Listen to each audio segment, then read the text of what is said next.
February 13th, PPACG meeting. Against that wall. That's right. And I said no.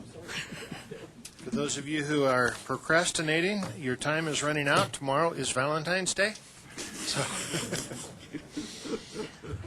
we do have a quorum. So you work for Hallmark, do you? No, just getting nervous. Better get out there. Own stock in it. We'll begin with introductions. I am Dennis Heisey, El Paso County Commissioner. Mark Snyder, Mayor of Manitou Springs. Rob McDonald, Lake Speak Area Council of Government. Doug Lawler, CDOT, filling in for Tom Rona. Keith McCafferty, Mayor Pro Tem, Town of Raymond. Gerald Glenn, El Paso County Commissioner. Travis Easton, Mayor Monument. Jim Moore with the Military Affairs Council. Jim Dahl, Transportation Representative. Scott in Colorado Springs. Dave Turley, Mayor of Woodland Park. Norm Steen, Commissioner, Teller County. Sally Clark, El Paso County Commissioner and Secretary. Let's go over to the PPACG table. Patent Military Impact Planning Program. Dallas Jamison, Senior Policy and Communications Advisor. Craig Jasper, Transportation Director. Jim Godfrey, Chair of the CAC. I'm Bill Gamble. I'm the Chair for the RAC Regional Advisory Council. I'm Wendy Pettit from CDOT Region 2. I'm the planner. I'm Michael Snow. I'm the liaison CDOT, so DTD. Ken Prather, PPACG. Emily Lindsay, PPACG. I'm John Norman, Chair of Unit 2. Nancy Nelson, I'm with El Paso County Public Information. Ray Kruger, Jail. Aaron Greco, CDOT Policy Office. Brittany Good, City of Colorado Springs Transit. Greg Blewett, City of Colorado Springs Transit Service. Jennifer Urban, El Paso County Commissioner, also a tax member. That everyone? Thank you. Agenda approval. Any changes to the agenda? Move approval. Second. All in favor say aye. Aye. Opposed? Agenda is approved. Public comment. This would be the time for anyone in the audience who would like to bring something before this board that is not on the agenda. This would be that time. Oh, just when I thought we had a taker, they sit down. Up to the big table. Item number 4 is our consent items. Anyone have anything on the consent calendar that they would like to pull off, or can we handle these as a block? Mr. Chairman, I would move approval. And I would second that.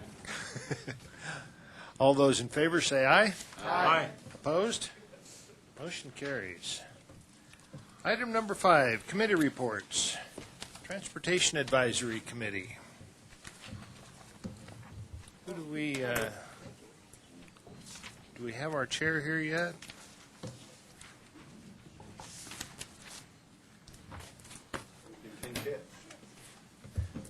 Craig, do you want, or do we have somebody that wanted from staff that would like to at least tell us they met?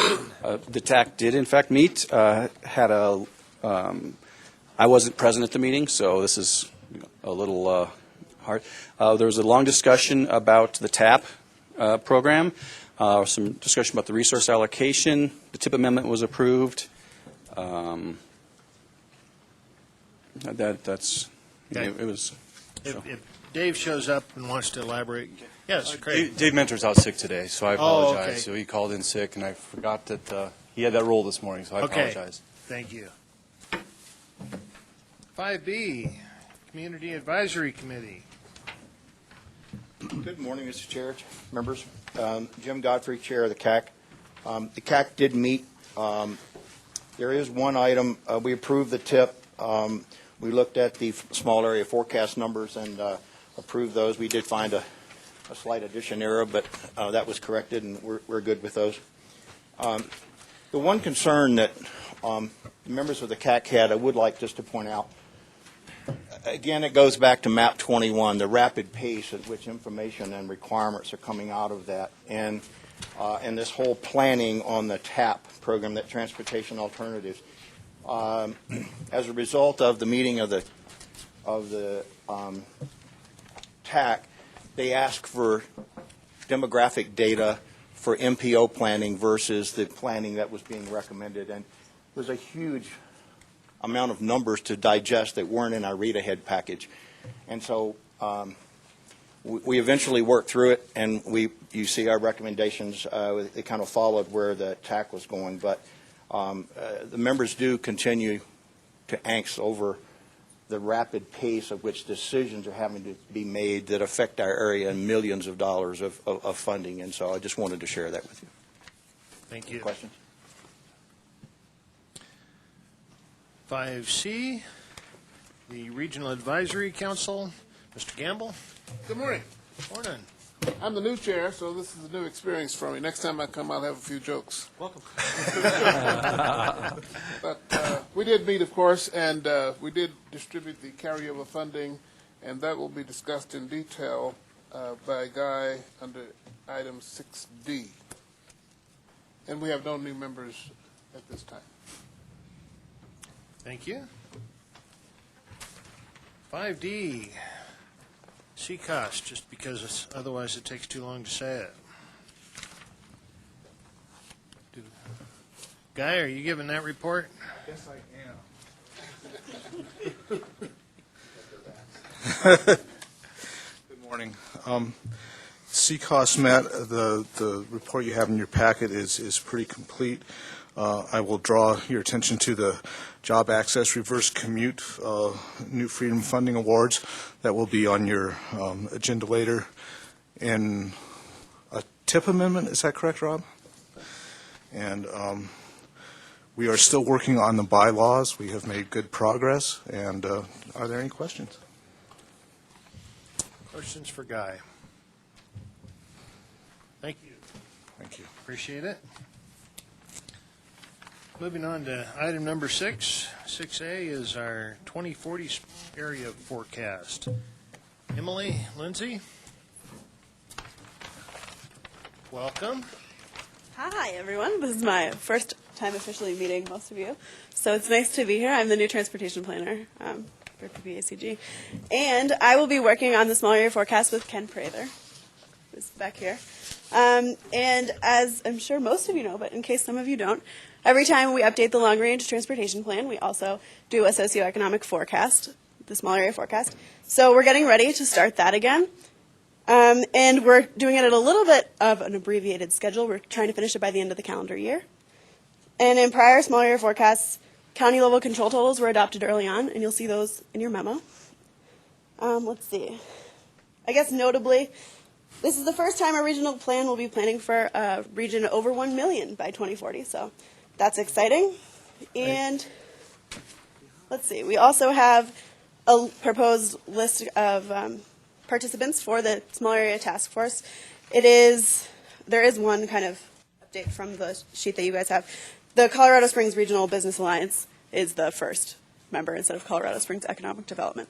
So just that's a quick update. And we'll retain the same number of seats as we did last time on the Small Area Forecast Task Force because Colorado Springs Economic Development Corporation and the Chamber of Commerce are now one entity. And as I guess from last time's debrief, there was a suggestion that we should add the Colorado Springs Urban Renewal Authority.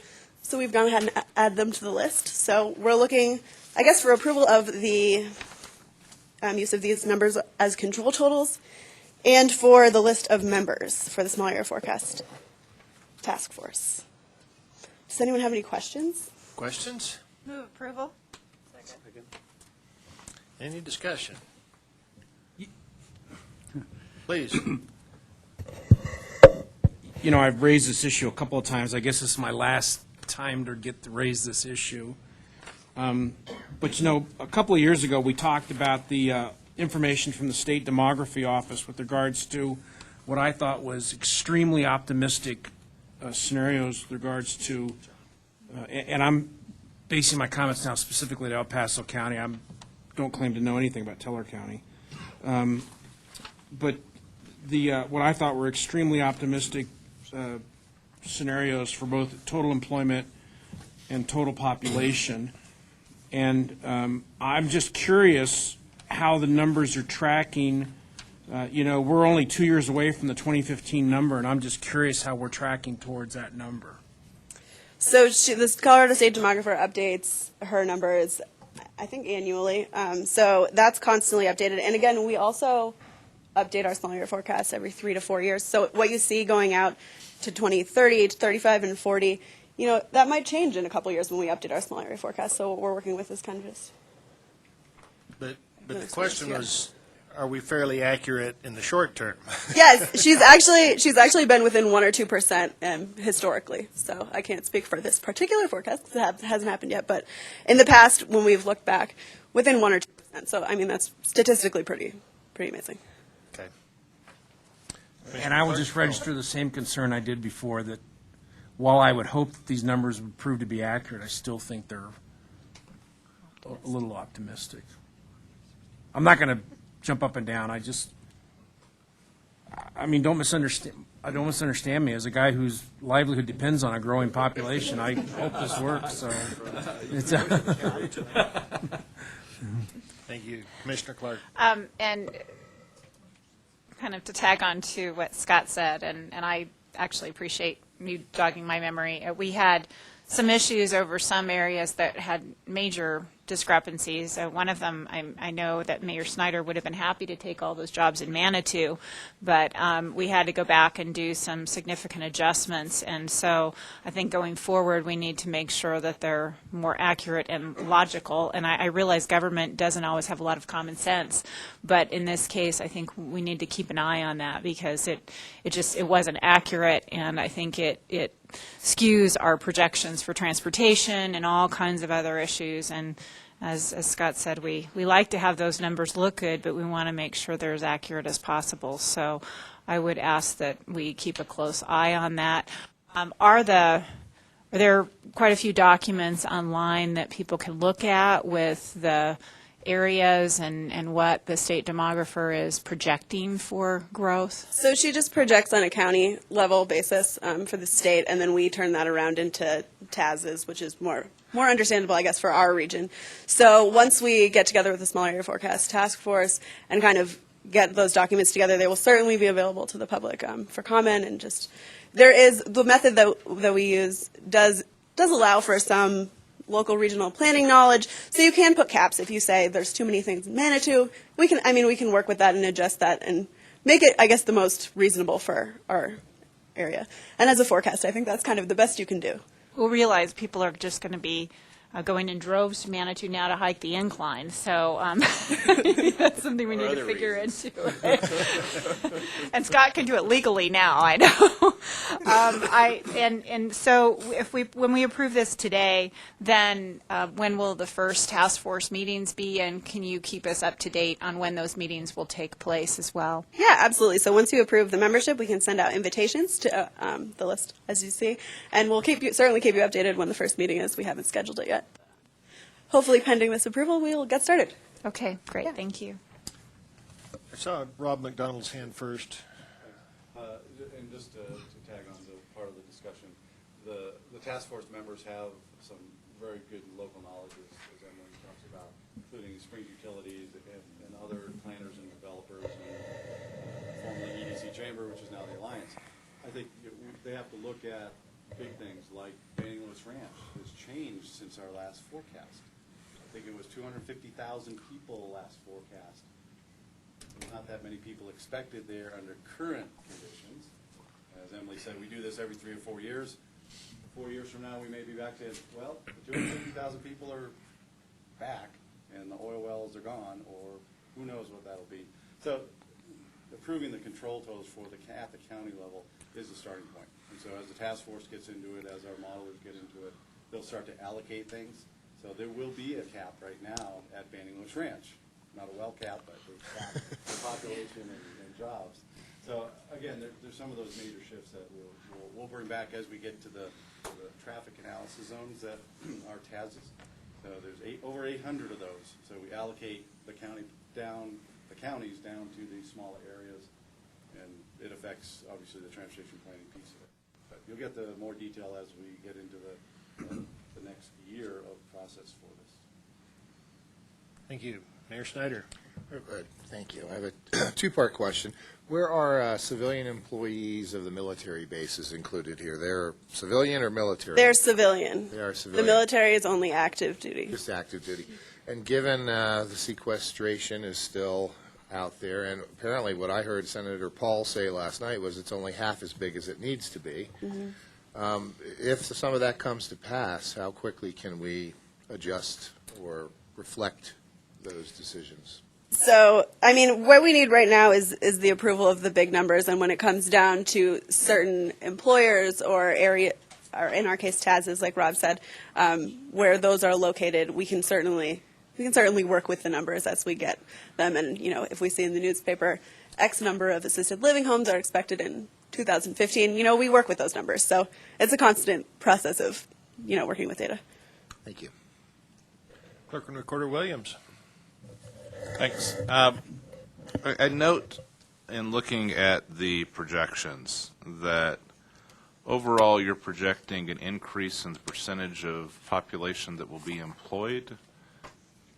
Well, I'm not projecting this. The Colorado State Department projects this. Way to deflect. Are you running for something?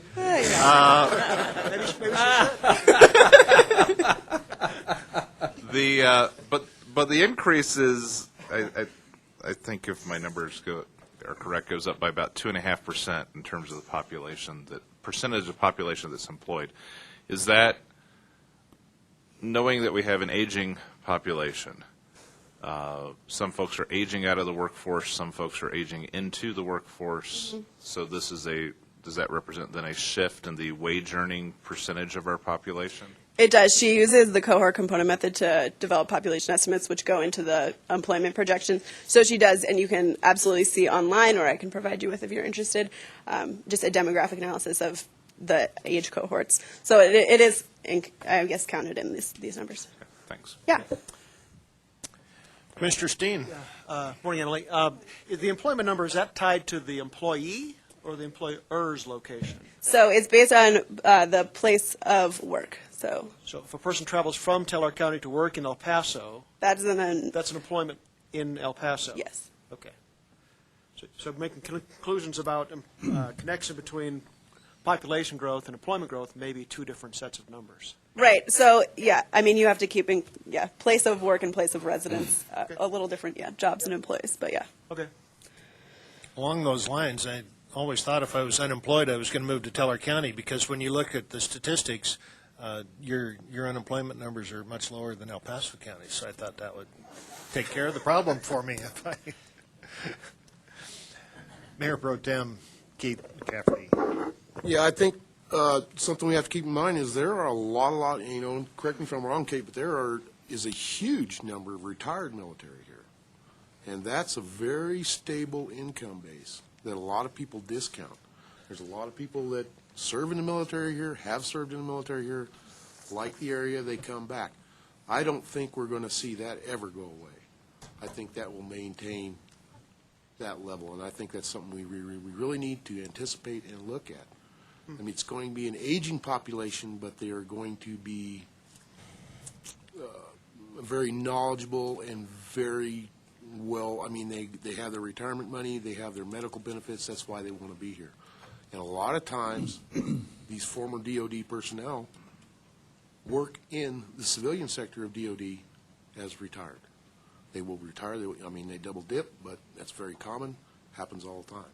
So I think that's something that we need to really look at and encourage those types of businesses to bring that to El Paso County, because that's a very solid money base. And even if the federal government completely collapsed economically, that money is still going to be here.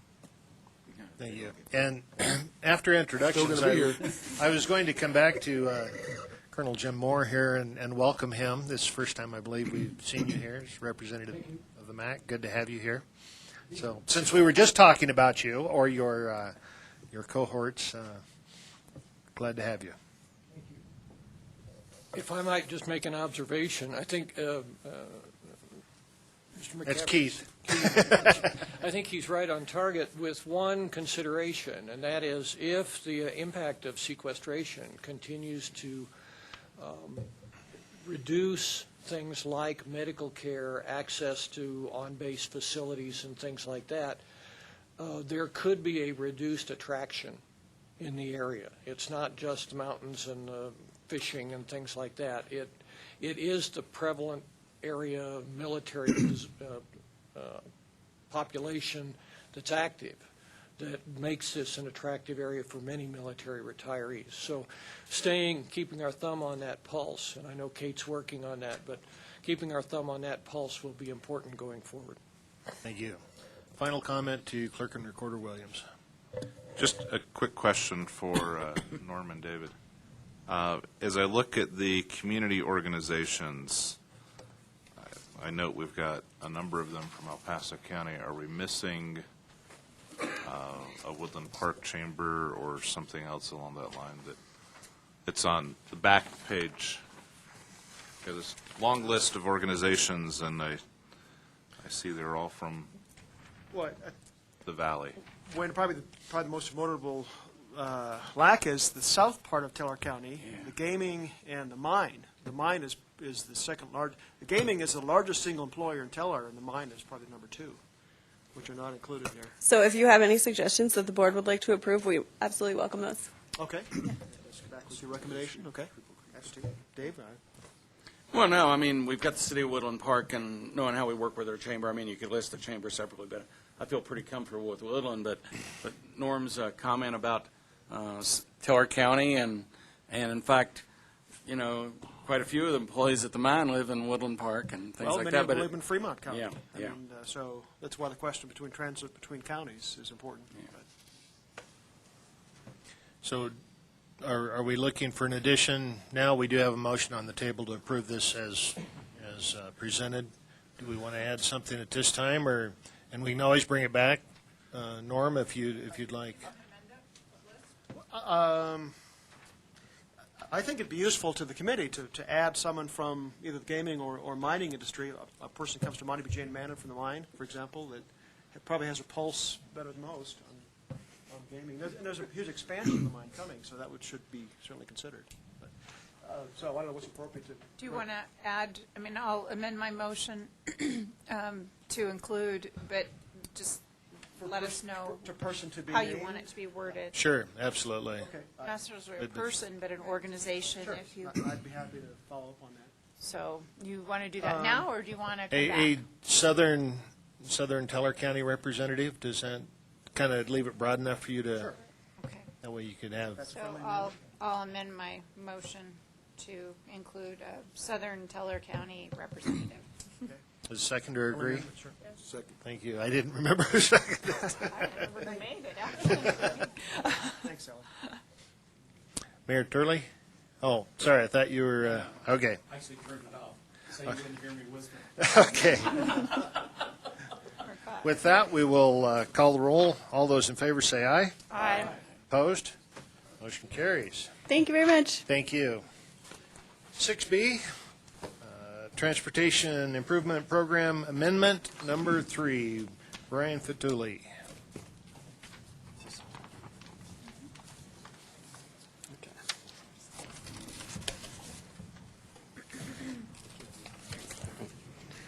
Good morning, Brian Vituli with PPACG's Transportation Program. We're asking for your approval of Amendment 3 to the 2013-2018 Transportation Improvement Program. We just received word that this new tip was officially approved, so we're able to move forward with all amendments to this tip, and we won't have to do the dual tip amendments to the old tip. CDOT's requesting two projects be amended.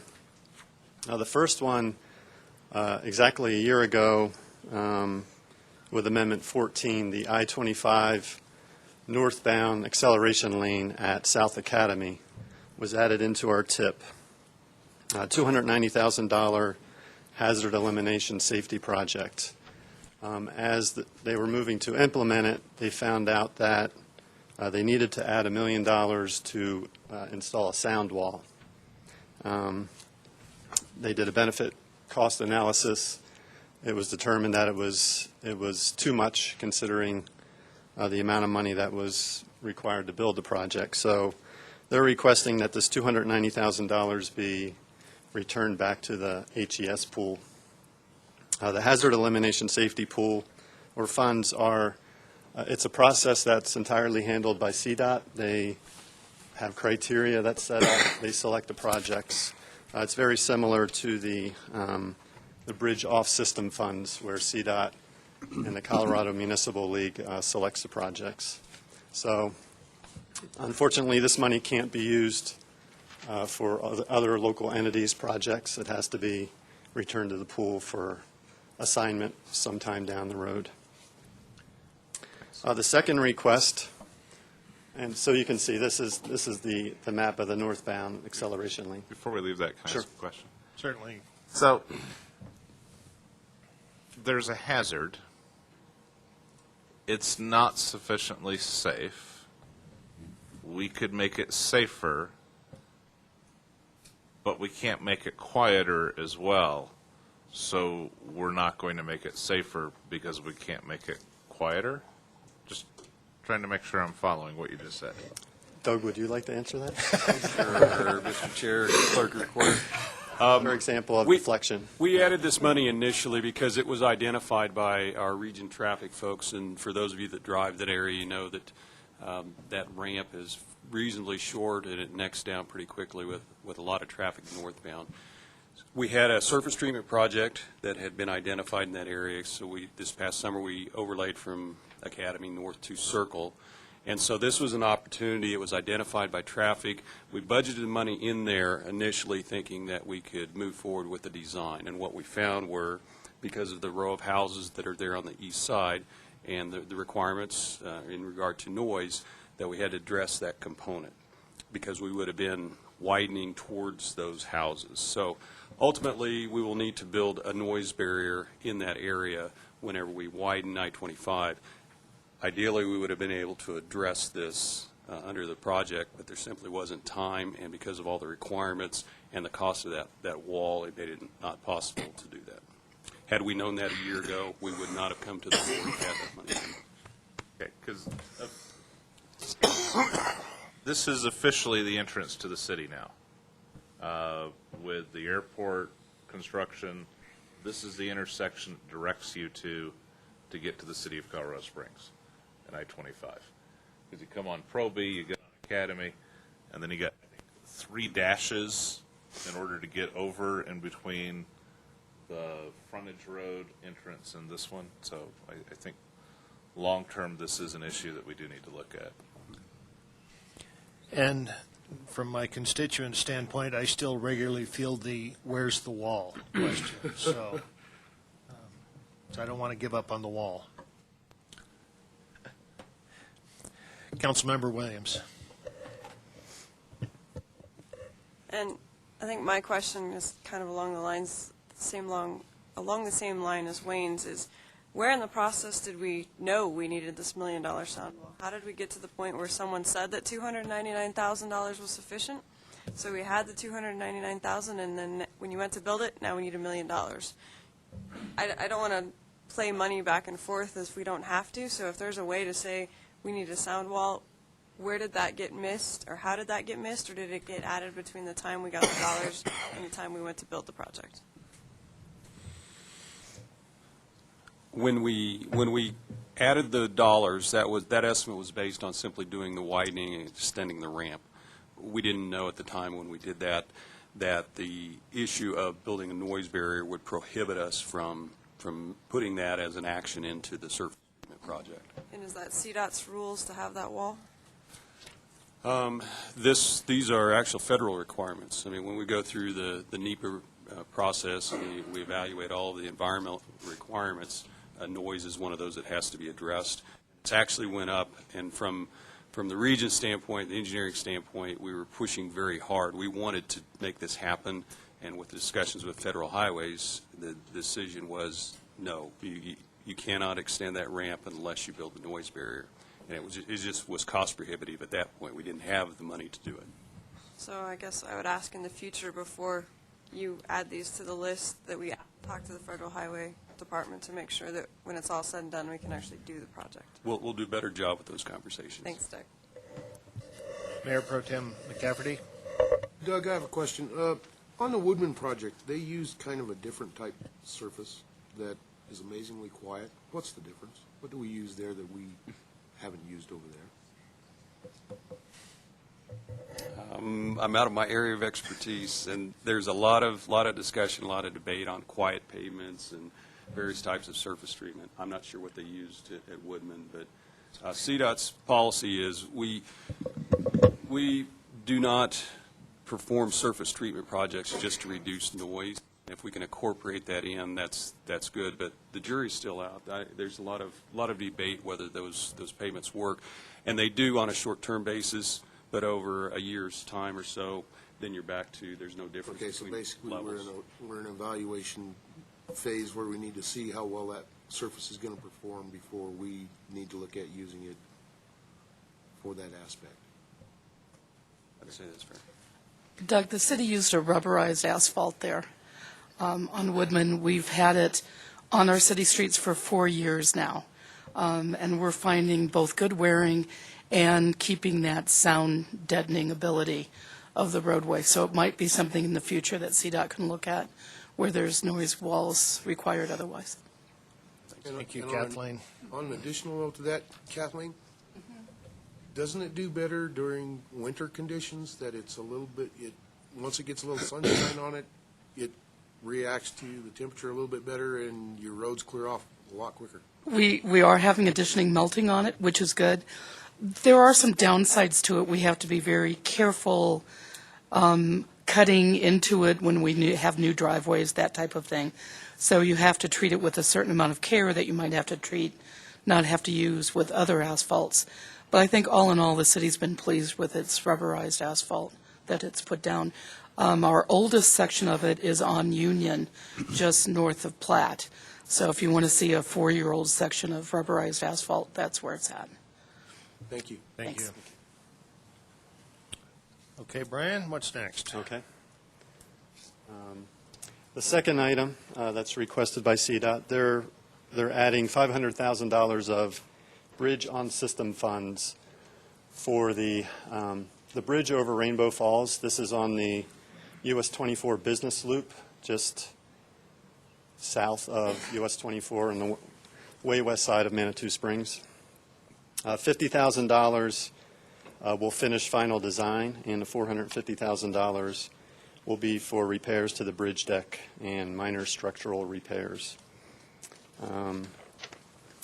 Details can be seen in attachments 1 and 2. The tip table that's proposed is in attachment 3, and the resolution of approval is in attachment 4. Are there any questions? Commissioner Clark? My favorite project, Rainbow Falls. Where can I get, I don't know that you're making any design changes, but essentially, do we have kind of a visual of what's going to be done to that bridge other than the decking? I mean, because there's a lot of deterioration on the railings and a lot of components in that, and so I'm just wondering how far that $500,000 is going to get us. And that's separate from the $1 million that you're spending on the slope stabilization on Highway 24, correct? That has to do with post-Waldo Canyon mitigation. The answer to the last is yes. Those are two separate projects, and just for the information of the board, we are moving forward as quickly as we can with the design for the Waldo Canyon mitigation project. We're planning for advertisement in late March, early April to contractors, so we're hoping to beat any of those major rains that we're going to get. In regard to this bridge, we're in the very early scoping phases, so we haven't developed anything yet. But I think the main thing is just addressing any deterioration on the deck, and then on the rail itself, and then anything underneath that on the overhangs that needs to be structurally addressed. Can you make sure you keep Mayor Snyder and I up to date on what's going on that? I mean, obviously, it's one of the main entrances into Manitou Springs, and you know, this has been a long-time project, too. I know El Paso County Parks as well. Anything else, Mark, that? No, just I'm so happy with your work and with CDOT for addressing this. It's a critical issue for us, and we're very pleased. Thank you. Thanks. Anything else, Brian? No, that's all. Any other questions? Anyone in the audience? Move approval. Second. All those in favor say aye. Aye. Opposed? Motion carries. Thank you. 6C, Transportation Alternative Program Allocation and Administration. Craig Casper. Good morning. As Jim Gottfried mentioned, we had some lengthy discussions trying to explain TAP and where it came from and how it came to be. So I thought I would do a pie chart to help explain where we are. Safety Lou had three different pies. They had the Transportation Enhancement Pie, which was about just under $10 million. There was the Safe Routes to School Pie, which was about $2.5 million. And the Recreational Trails Pie, which was just over $1.5 million. What MAP 21 did was combine those pies and create about a $12 million set of funding. However, Congress giveth and they taketh away. What they allowed is governors to take money off the top for recreational trails, and before the money actually got to the DOT, they could take the money and give it directly to the DNR to maintain the recreational trails program. And Colorado did do that, so it reduced the funding pie for the Transportation Alternatives Program to about just $9.4 million, which is really close to what the Transportation Enhancement pie had been at 9.6. However, you still have the Safe Routes to Schools issue that is built into that. It also, MAP 21 also separated the remainder of the pie into two pieces: a statewide program that the DOT gets to distribute as it wishes, and a population-based program that splits out the remaining pieces of the pie based on population. In Colorado, the TMA's transportation management areas are just under 64% of the state's population. Other urban areas, which are areas between 5,000 and 200,000, are about 21.5% of the population, and the rural areas about 15%. And you can see the map of those on your table. The three TMAs are the dark shaded areas. The other urban areas are the smaller gray shaded areas, the lighter shaded areas, and then the rural, of course, is everything else.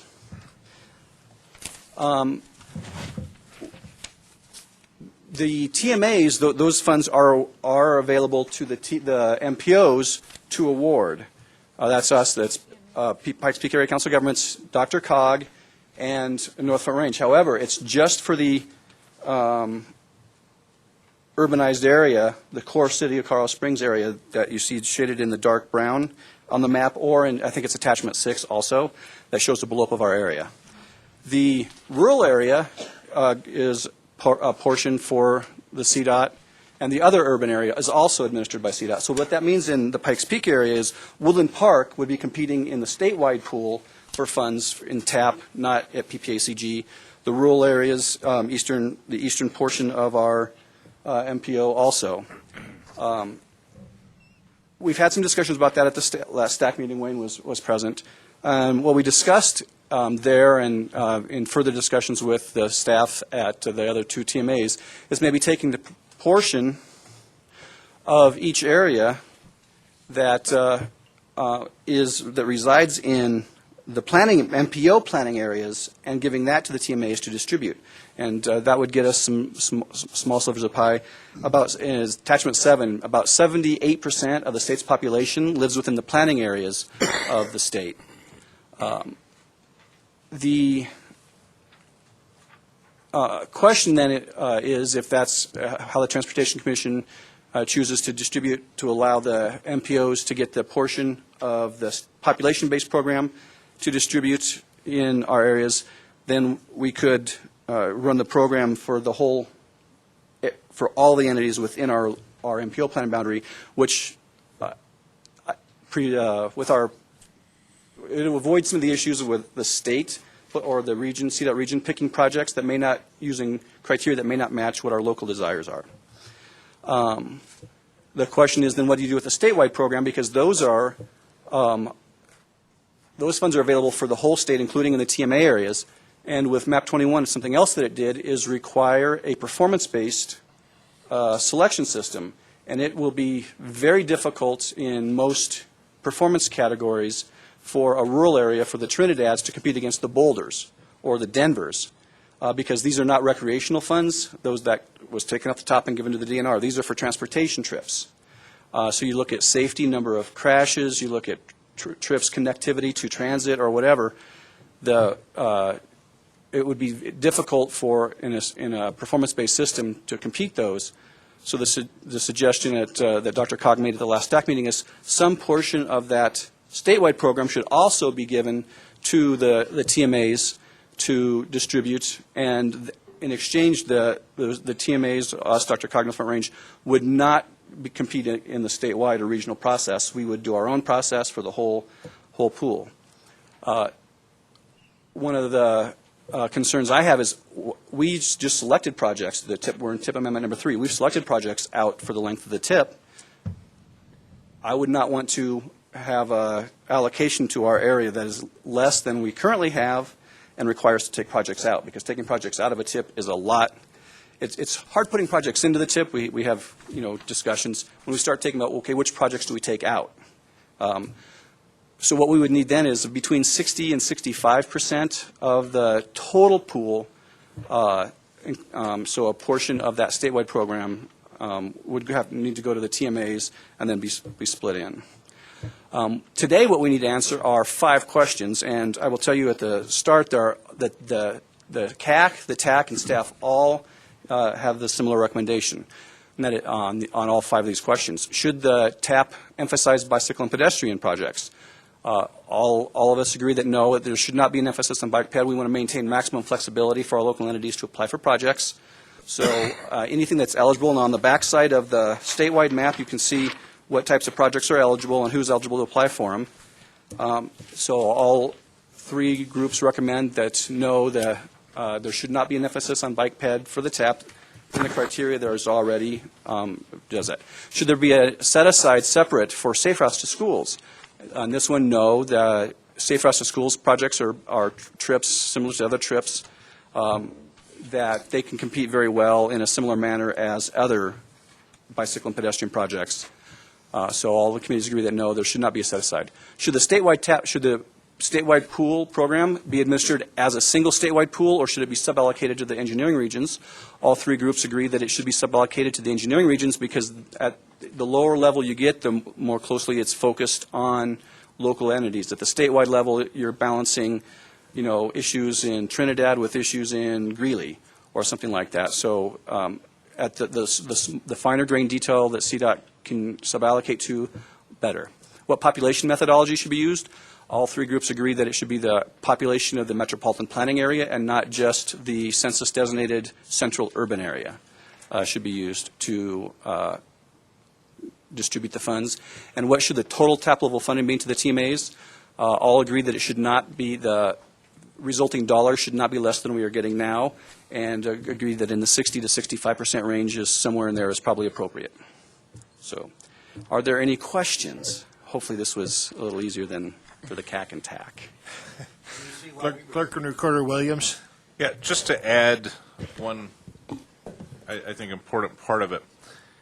If, and this is a significant part of the discussion at STAC, if we do not have CDOT allocate that money to the TMAs or to PPACG, Dr. Cog, what happens then is every project can compete for 2 separate pools of money, has to prepare 2 separate applications potentially, has 2 separate selector processes, because you'd be eligible for that part of the pie that's allocated locally, and you could then compete at the state, and so you wind up with some inconsistencies, some different processes, and then frankly, I think 2 of the arguments that got a lot of traction at STAC, you run the risk that the large urbanized areas get everything out of the state, and you also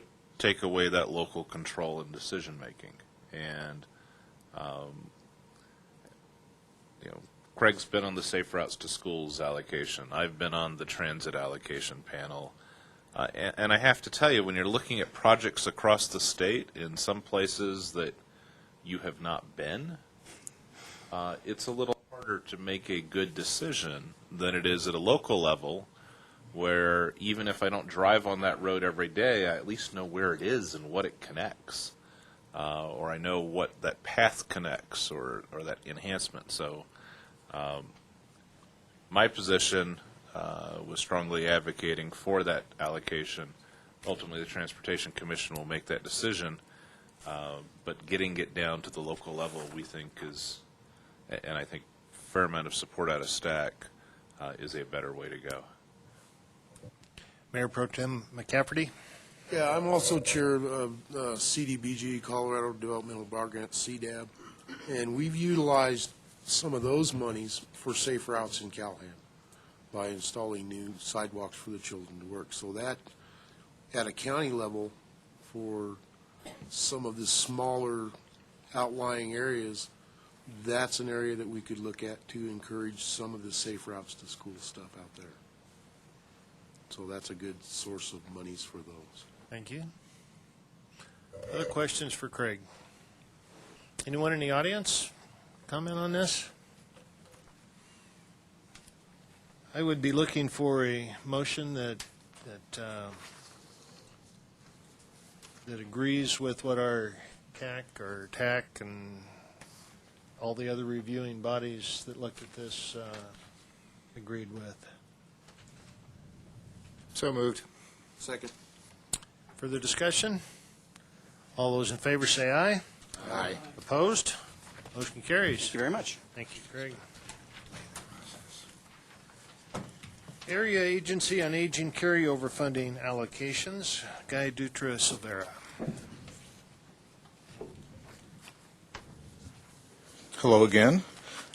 You have in your packet a memo describing the allocations we got as carryover funds. These are federal funds that were not used in the previous state fiscal year, some of which may have come from other regions, but most of which were funds that we didn't use. The Part B would be the place where they came from other regions.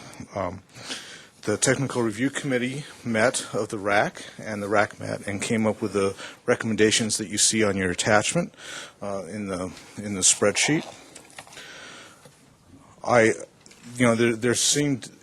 It seemed to be a fairly easy process. There was a good match between what people were requesting and the funds we had, and the one thing that's a little bit out of the ordinary that I'd like to draw your attention to is funding for the area. This is in the Part B other services, the larger grid. Looks like this. The funding for the Area Agency on Aging for coordination. That money actually would be used to coordinate with Silver Key and with Kate Hatton's program to do some outreach for veterans initiatives, whether they be transportation or the Adult Resources Care and Help or Pumpkin. So that would be part of the money we use to do that outreach in a coordinated way with. Are there any questions? Questions for Guy? Commissioner Clark? Guy, was it last year that the state was changing the way that the carryover funds were used? And I'm trying to recall in my memory if the It's been a bit longer than that, yes. But yeah. So have they changed the way they're allowing us? I mean, have they changed it back to the old way of allowing us to use those carryover funds, or? No, it's still the same way. We have to use all of our state funds each year, and we're allowed up to 10% carryover by part or our funding source in the federal carryover funds. Okay, so the state hasn't really changed back to the old way that they did it, but they are allowing us to use some carryover funds at this point? Yes. Yes. Okay. Yes. They always have. The change was that they enforced the 10% limit. Okay, so that's where it is today. Yes. All right. I have to say that when we start talking about sequestration, that the AAAs have approached the state unit about maybe loosening some of those rules a little bit so that maybe we could smooth out some of the bumps using some budgeting techniques, but so far we haven't made any progress there. Okay. All right. Well, thank you very much. Thank you. Other questions? All those in favor say aye. Aye. Opposed? Motion carries. Thank you, Guy. 7A, 2013 Job Access Reversed Commute and New Freedom Funding. Craig Blewett. Morning, Mr. Chair and board members. Craig Blewett, Transit Services Division Manager with the City of Colorado Springs and also Director of Mountain Metropolitan Transit. There is a report in your agenda packet on this item. The City of Colorado Springs Mountain Metropolitan Transit is responsible for two special funding programs from the FTA and selecting projects and programs to receive funding through those programs. One of them is what's called JARC, which is Job Access Reverse Commute. And as mentioned in the agenda packet, the goal of the JARC program is to improve access to transportation services, to employment and employment-related activities for low-income individuals. And the second program is referred to as New Freedom, and the goal of New Freedom program is to provide additional tools to overcome existing barriers facing Americans with disabilities, seeking integration into the workforce and participation in society. The total amount of funding that's available is 2013 funding. Under JARC is about $446,000. Under New Freedom is $253,000. In our packet of information, we provided a description of our funding selection process. There was an evaluation committee that considered all the applications, and that consisted of a representative from your Transportation Advisory Committee, the PPRTA Citizens Advisory Committee, the city's Citizens Transportation Advisory Board, and then also a consultant with experience allocating federal elderly and disabled program funding. In our packet, we described the selection criteria that they used, the weighting that they gave those criteria, and how the different raters voted both individually and collectively, the total points and scoring, as well as recommendations. Through the call for projects, and there was a public call for projects. We attended also a CCOST meeting to let them know that the funding was available. We had 3 applications for JARC, 3 applications for New Freedom. And for the JARC funding, the evaluation committee recommended 2 projects funding City of Colorado Springs Mountain Metropolitan Transit project to provide bus and ADA paratransit service to the northeast part of the city along Powers Corridor, access to jobs along Powers Boulevard.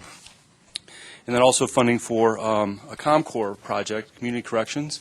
They provide transportation for low-income individuals to jobs that augment what we do. So it's a time of day that we don't serve or locations we don't serve, both with vans that they have as well as taxi vouchers, which is pretty creative. On the New Freedom side, the evaluation committee is recommending 2 projects. One is funding for Amblicab to provide transit service for those with disabilities. And then also a second project to Transit Services Division, Mountain Metropolitan Transit, to remove barriers between for people with disabilities to access bus stops. Those were the 4 projects that were recommended by the evaluation committee. In addition, PPACG had made an application for mobility management function to coordinate mobility management in the Pikes Peak region. The evaluation committee did not recommend that project, had identified some shortcomings that they saw in the application. We are now recommending that project be funded. There is some information that was not available to the selection committee. The PPACG had sponsored a kind of a facilitated process to look at mobility management needs for the Pikes Peak region, and developed a report out of that process. It was probably a 3-month-long process with all stakeholders involved, and that carries a lot of weight. What it did was it recommended that mobility management should take place or be led by PPACG. It also identified specific roles, responsibilities of the mobility manager, as well as specific tasks and functions to be carried out. Given that, we had made the recommendation to go ahead and fund that as well. That leaves about $28,000 of unallocated funding that we recommend be rolled over and being considered as part of the upcoming 5310 process. That's the next agenda item you have on your agenda today. Also provided in the report are stakeholder comments and questions. There are a number there. I want to add to that, last week our Citizens Transportation Advisory Board met, also weighed in some comments. Their comments, they agree with all the recommendations of the Evaluation Committee, including the recommendation not to fund PPACG. And the reason for that was the amount of indirect allocation of funding or indirect costs as part of the project budget. I would, at this point, we are still recommending that that project. The purpose today was to get your comments on these projects and our recommendations, and we would be very interested in those comments, and we'll take those under full consideration as we move forward. So, comments, Craig, questions. I don't have any particular concerns about what you've recommended here. I do appreciate your taking a second look at the PPACG program, but I'm curious how you address the perceived conflict of interest where the body that receives the money is also applying for the money. It's a great question, and it's inevitable. In that, well, first of all, we are the direct recipient. In the past, we've worked with PPACG where they were doing the selection process, and PPACG was also submitting applications. So it's a process no matter what we have to address. We have to do a program management plan that we developed to say how we're going to do the process and submit that to the Federal Transit Administration, which we did. Our process was to not have anyone from the city or anyone else who was an applicant be on the evaluation committee. So we removed ourselves from that, so the evaluation committee consisted entirely of folks not being city employees. Excellent. Okay. Commissioner Clark? A couple of things that I'll ask Rob in just a minute to address one of the comments about PPACG administration or administering. But on the table that shows the fact that there's still $28,140. There's no page number on here, so I can't reference the page number. It's about halfway through. At the top, it says JARC, and it's two tables. Under New Freedom, it looks like Silver Key got zero, and yet we have a $28,000 remaining balance. Can you explain why that money wasn't allocated to Silver Key? Because the evaluation committee did not recommend that it be allocated to Silver Key. And based on what? Their criteria and the point scoring that they provided, and then after scoring the projects, they had a discussion, and it was a consensus of the group not to fund it. Because I'd like us to reconsider that. I think we need to think about that. I don't know at what particular point we could ask for a clarification on the scoring and why it didn't come up to the level that it needed to be funded, but I would rather see folks be able to utilize that money. Expires in 2014, and even if we don't give them the full $30,000 based on the remaining, I think that might be an option that I'd like to consider. And then I'd like to hear from Rob as it relates to the PPACG administration. I guess is that the correct term of this program, and get your response to what I did hear, just feedback personally, excuse me, from some of the members of the CTAB, that there was some discussion at the last Colorado Springs Transportation Advisory Board meeting with regard to the high overhead or something that PPACG would take out. And can you explain how that works, Rob? And because I am more comfortable staying with PPACG administering, but I'd like to hear from you, if I might. For this application, there was a need to show the cost for the staff people or staff person to provide the services as mobility manager. So as part of that, there's we'll call overhead or administrative charges that all consultants, governments have, because you have to take into account everything that your audit says is an indirect rate or overhead. Ours is reviewed and approved by the state health department. We just yesterday, as part of this process, gave it over to Craig and Mountain Metro. Transit is part of the process. The original number I think that went in was we had a calculation error and it showed higher than the 27%, but our overhead rate is 27%. So our direct cost plus 27%. And we think we compare quite well to local governments and consultants and others that we all hire. And so we think we have the understanding, and I know CTAP for the city talked about it, the Mountain Metro Transit folks talked about it. We gave them the backup information to show how that was calculated. And I think, and we haven't heard back whether they think that's more reasonable now. Of course, as I said, I think it's pretty reasonable. I think the overhead rate for Colorado Springs and many of the local governments, you know, your overhead rates or admin charges is probably higher than 27%, but it may not be. So Rob, can you explain what the advantage to utilizing PPACG versus I guess the city in this case would be? I guess that's my understanding. Or could you talk about that? Yeah, and Craig did a good job of explaining in the application, following the CCOS committee recommendations in their workshop, where do you put mobility management as a function in the region? And at PPACG made sense. It was neutral. It can provide that service to all the member governments and other agencies that provide rides. And so building off of that, this is a good place to have it. The application followed to say, if you allocate the money here, then we can operate it, and then do all the other things, all the functions of the mobility management that now is being recommended through New Freedom dollars. And so we agree with that. We put the application in. And we had, over the time with other funds, run the mobility management function through PPACG, through Guy's program on the Area Agency on Aging. And there's been a gap in that until we could find this additional funding. So wasn't that, and if, correct me if I remember this incorrectly, but I think over the period of time, at least that I've been on this board, there's been a discussion about looking at mobility, transportation, and transit, I guess, if we were to, from a regional perspective versus just a one entity city perspective.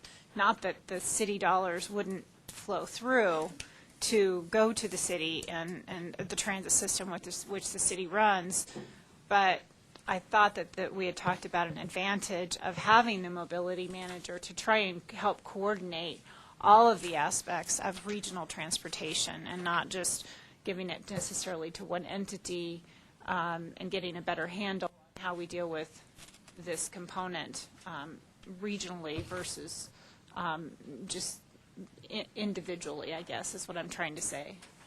I think a couple parts of your coordination committee on specialized transportation, they're looking at specialized transportation, but maybe someday beyond that. And they'll come back with a recommendation probably in the next couple of months. But I think to separate City Colorado Springs through MMT, they do a role, and Craig can correct me if I'm wrong, they do their version of mobility management because they provide paratransit services for a large percentage, 60-65% of that specialized transportation need. The rest of the need is done by nonprofits and other providers. The mobility management we're talking about is mostly for those, that 35 to 40% of the other rides, of the 100% of rides. And obviously there'll be coordination between Colorado Springs and mobility management and the providers of services to make sure that dispatching and other things are literally coordinated as effectively as possible. And so right now, and I know Pat's in the audience for Silver Key, they're working on standing up a piece of that. And they got a separate grant, and they're working toward that. But again, City of Colorado Springs and the others are part of the CCOS committee, so they have that dialogue around the table of how do we best deliver these services. And as I said, coming out of that was the mobility management function that they said is best housed at PPACG. So if I might just, and I'll finish and let others ask questions if they haven't, but so what we're being asked today, basically this is an information item, so we're not being asked to make a decision. However, we're to give feedback based on this. So my feedback would be to relook at Silver Key and that $30,000 request. And I do think that going forward in this, at least this board member believes that we should continue to do this in a regional manner as it relates to the sort of the oversight administration. To wrap this discussion up. Right. Just a quick comment. The next step, after the city takes all the comments back, eventually this board will do a TIP amendment. I don't know if it's number 4 or number 5, but TIP amendment to put all this into the TIP as is required. So we're waiting for the city to complete its process.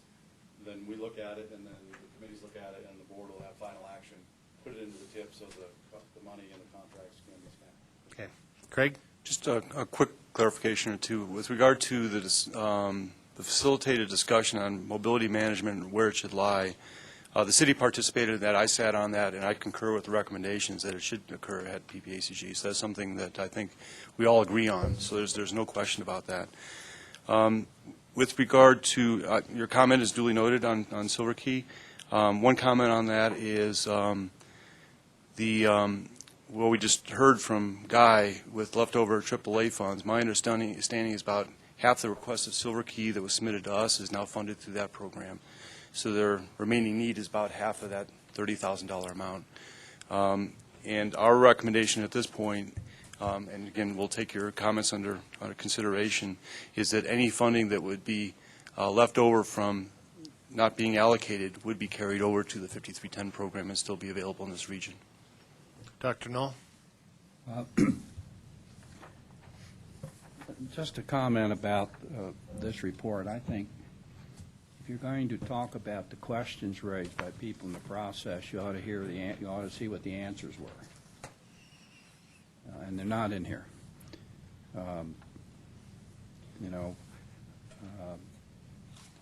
Just any one of this list on the back of the first page would be helpful for me anyway in reading this to know what the responses were when people ask those questions. They're the same questions this board would have in many respects, and it ought to be there. One of the questions I have is this a one-time funding only? Yes. And then did you talk about what happens if the agencies you give the money to spend it, run out, and they come back for more? In other words, you might choose to fund things that are one-time cost. I know you couldn't do this. One-time cost. I know grants come into this organization on a number of occasions.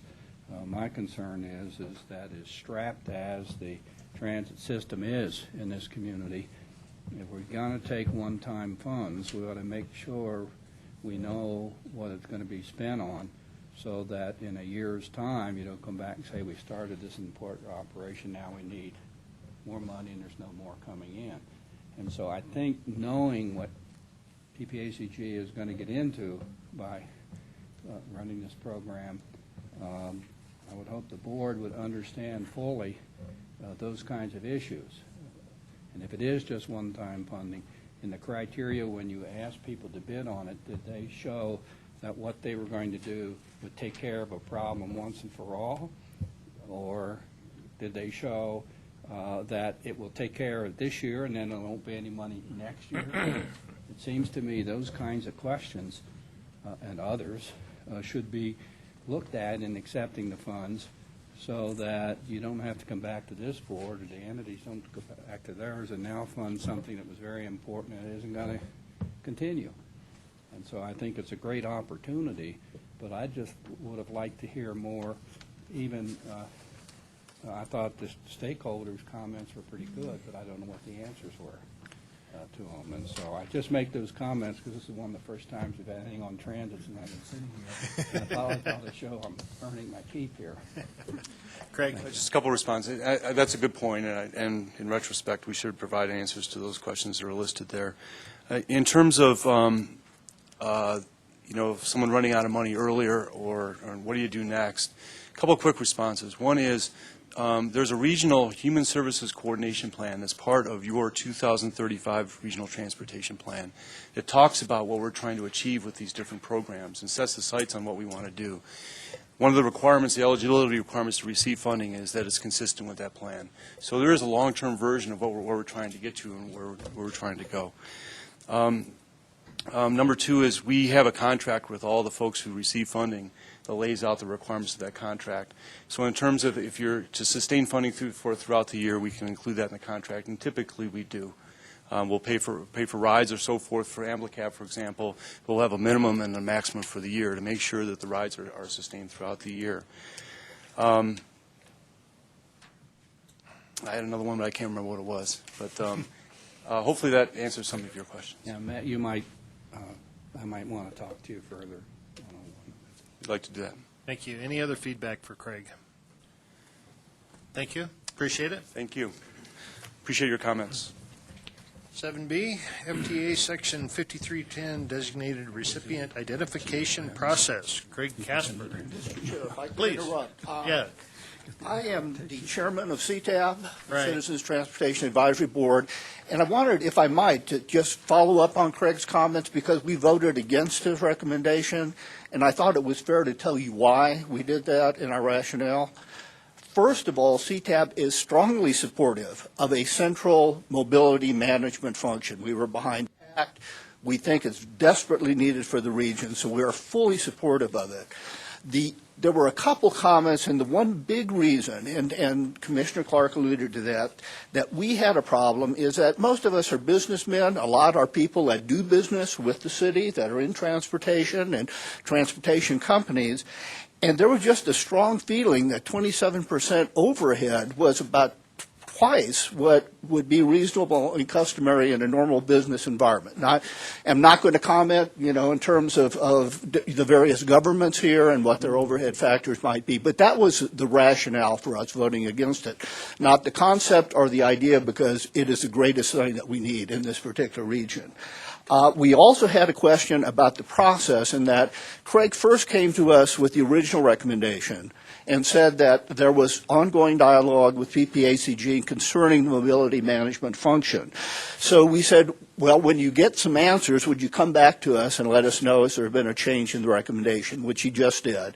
But the committee that was formed to evaluate these things independently did not look at this recommendation. So it was a process question for us also. And also fair to say that several members, certainly a minority, questioned PPACG's ability to carry this function off. And I just want to be totally open with everybody. That was not a general position from everybody there. But I support fully a regional concept. For those of you that were with me on the future of rapid transit steering committee, we all were for some regional function for transit. So I think we will continue to work toward that. I mean, it is a city function. We understand that. But having been a member of the PPRTA CAC, among other things, we do support a regional function. So this has nothing to do with the recommendation or the ability of PPACG to do this, but we just thought the overhead was extraordinarily high in our viewpoint. So that's why we voted against this recommendation. Thank you. Thank you. Appreciate that. Mr. Casper. Good morning again. Among the changes that MAP 21 made is the requirement that you, as the MPO, recommend to the governor who he should designate as the recipient of the 5310 money. 5310 money's formal title is Enhanced Mobility of Seniors and Individuals with Disabilities. So it's sort of the specialized transit pool. We just want to let you know that PPACG staff is initiating a process that we're going to work with the TAC, the CAC, and the CCOST to identify who is eligible to be the recipient, who's willing to be the recipient, what the requirements of the designated recipient are. We're going to look at what other arrangements in the state of Colorado regarding 5310 are being recommended, what other around the country, in other MPOs or regions that are similar to PPACG, what arrangements are made. We hope to bring back a recommendation to you in the next couple months. Thank you. Questions, comments? Appreciate it. 7C is State Transportation Advisory Committee agenda discussion. And you have your agenda on the table there. Clerk and Recorder Williams, do you want to tee this up? Sure. We have a couple different issues. Let me talk first about the revenue projections. As we project spending and decisions, there are a number of different assumptions you can make. And so CDOT is preparing 5 revenue projections based on input from those of us who serve on a subcommittee. One of those is the best guess as to what will actually happen. The other two of them then take the economy. One increases it more quickly. One reduces the growth in the economy. And so you see what the difference is in economic variables. And the other two address law changes. One of those is a presumption that the state actually addresses some of the transportation need and increases the gas tax. The other is the state takes away the money that is promised. When they repealed Senate Bill 1, there was a promise of some funds coming in to transportation. So the other projection takes those away. And so that way, as we plan, we can look at what we think is the most likely scenario, but also look at how different alternatives would impact that. So that's on the revenue projections. The ramp update, which is the responsible acceleration of maintenance and partnerships, will continue. And of course, we had the executive director of CDOT here last month to talk about that process. And I think those are the significant issues. There is, as at the bottom, a regional commuter bus they are still working on. Again, this will be a slightly different service than Frex. It will have restrooms and will have a little broader breadth. But if you're going to have a inter-regional transit system, it makes sense to have it run at the state level as opposed to one region trying to run it to benefit all the other regions. So those are, I think, the major things. But if anyone has input or questions on others, Doug and I will try to address them. We've been joined by Commissioner. And Commissioner Gruen. Gruen. Les, do you have anything to add at this time? Well, thank you, Mr. Chair. Let me comment on the last item that Clerk and Recorder Williams mentioned first, the regional commuter bus and intercity bus study update. I think it's almost certain that the Commission's going to approve statewide bus service. As I recall, that would begin in 2015. I don't think we can pull it off in 2014. And that would be from between Pueblo and Fort Collins and I believe DIA and Grand Junction. So it's going to be quite a significant expansion over what Frex was, although the frequency will be far less than Frex was. I think maybe we're talking 3 times a day. But it's the sort of trend that's important to the Commission to allocate money statewide versus piecing it out at a local level. A lot of the money that would be used is faster money that was, I can't remember whether it's $10 or $15 million a year. Wayne, do you remember what that number was? I think there was $10 million in one pot and $5 million in another pot. Yes. One of the pots got divvied out on a local basis, and if you looked at the projects that this money got divvied out to, you'd scratch your head on some of them. Or you might scratch your head on some of them, where the Commission is thinking, okay, let's take this money and use it a little more effectively. I think the number is for around $10 million. The fare supports everything else. So that's the sort of thing that the Commission is trying to do. The other thing that I comment on the ramp update, and I got here late, so it might have been discussed, Mr. Chair. North Front Range, MPO, and Dr. Cog are already in the midst of meetings, detailed meetings with CDOT headquarters on how to benefit from ramp. And I think we're behind the 8 ball significantly on how to benefit from that $300 million for 5 years or $1.5 billion. Now, obviously, we're going to benefit I-25 and Cimarron. If I have anything to do with it, will be a beneficiary from the asset management portion of that. But I believe that PPACG And the region has a lot more work to do with figuring out how to benefit from partnerships. And this region, more than any other part of the state, has an advantage because of PPRTA.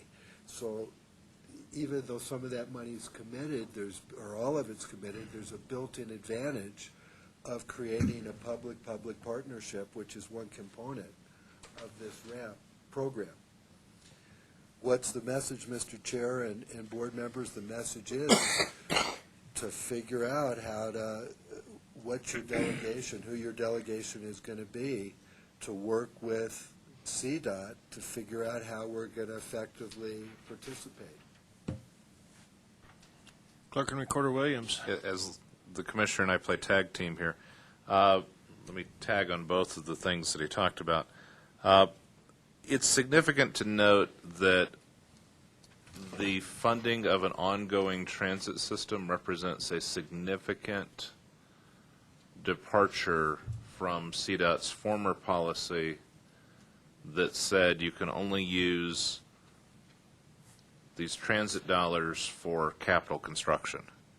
And the theory that an extraordinarily conservative legal position that was adopted was that because they come from car-related things and go into the HUTF, they can only be used for capital, which versus operations, which never made sense to me because the operation of the bus actually gets the other cars off the road, not just the buying of the facility for the bus. But in any case, it does represent a significant change, and I think a very good change on CDOT's part. As I tag on the other part, there are a couple projects in the Pikes Peak RTA that we ought, and I'm not on the Pikes Peak RTA board, so I pass this on to those of you who are, that are on state highways that are perfect for this. When you look at the Business 24 project that's there, that's a perfect candidate. The Powers Old Ranch intersection is on that list. That's another perfect candidate that's voter approved that we can leverage the dollars just like we did with Woodman and Academy, where we brought in some state money that then allowed other RTA projects to be done. And so I would encourage those of you who serve on the RTA board to start working actively to, as Commissioner Gruen suggested, to make sure that we're working with CDOT and talk about how to make these work. Thank you. Mayor Snyder. How specifically are you recommending that we tackle this? Put together a subcommittee of folks that begin making the trek to CDOT headquarters and collaborating with them, or how would you think would be most effective? I might need to do a little research on that, Mr. Mayor. I just know that we're not doing anything, and that the other, well, I don't think we're doing anything to the extent that the other MPOs are. And I think there needs to be some sort of dialogue to say that we know that there's this money. How do we participate in that proactively rather than reactively, saying we haven't gotten our fair share? I mean, that's my feeling. And our chair, Commissioner Heisey, and I have plans to get together and discuss a bunch of things, and I know this was on the agenda. Rob McDonald. One of the things, and I see the staff in the audience, PPACG, city and county staff have already started meeting to start to identify those projects across PPACG projects, local government projects, RTA projects, and match up with the criteria. The criteria at the commission level and through the stack is really in title only. There's some criteria of how the ramp categories will be doled out, and that decision hasn't been made yet by the commissioners. Not yet, as far as what is the criteria to select public-public or any of the other categories that we've seen so far. So the starting point at a staff level from the local governments is, what are those projects? Here's the whole list of RTA and every other project in our TIP. Just take advantage of any of those projects that you be successful under any of those categories. Commissioner Gruen? I would suggest that not be done in isolation. Okay.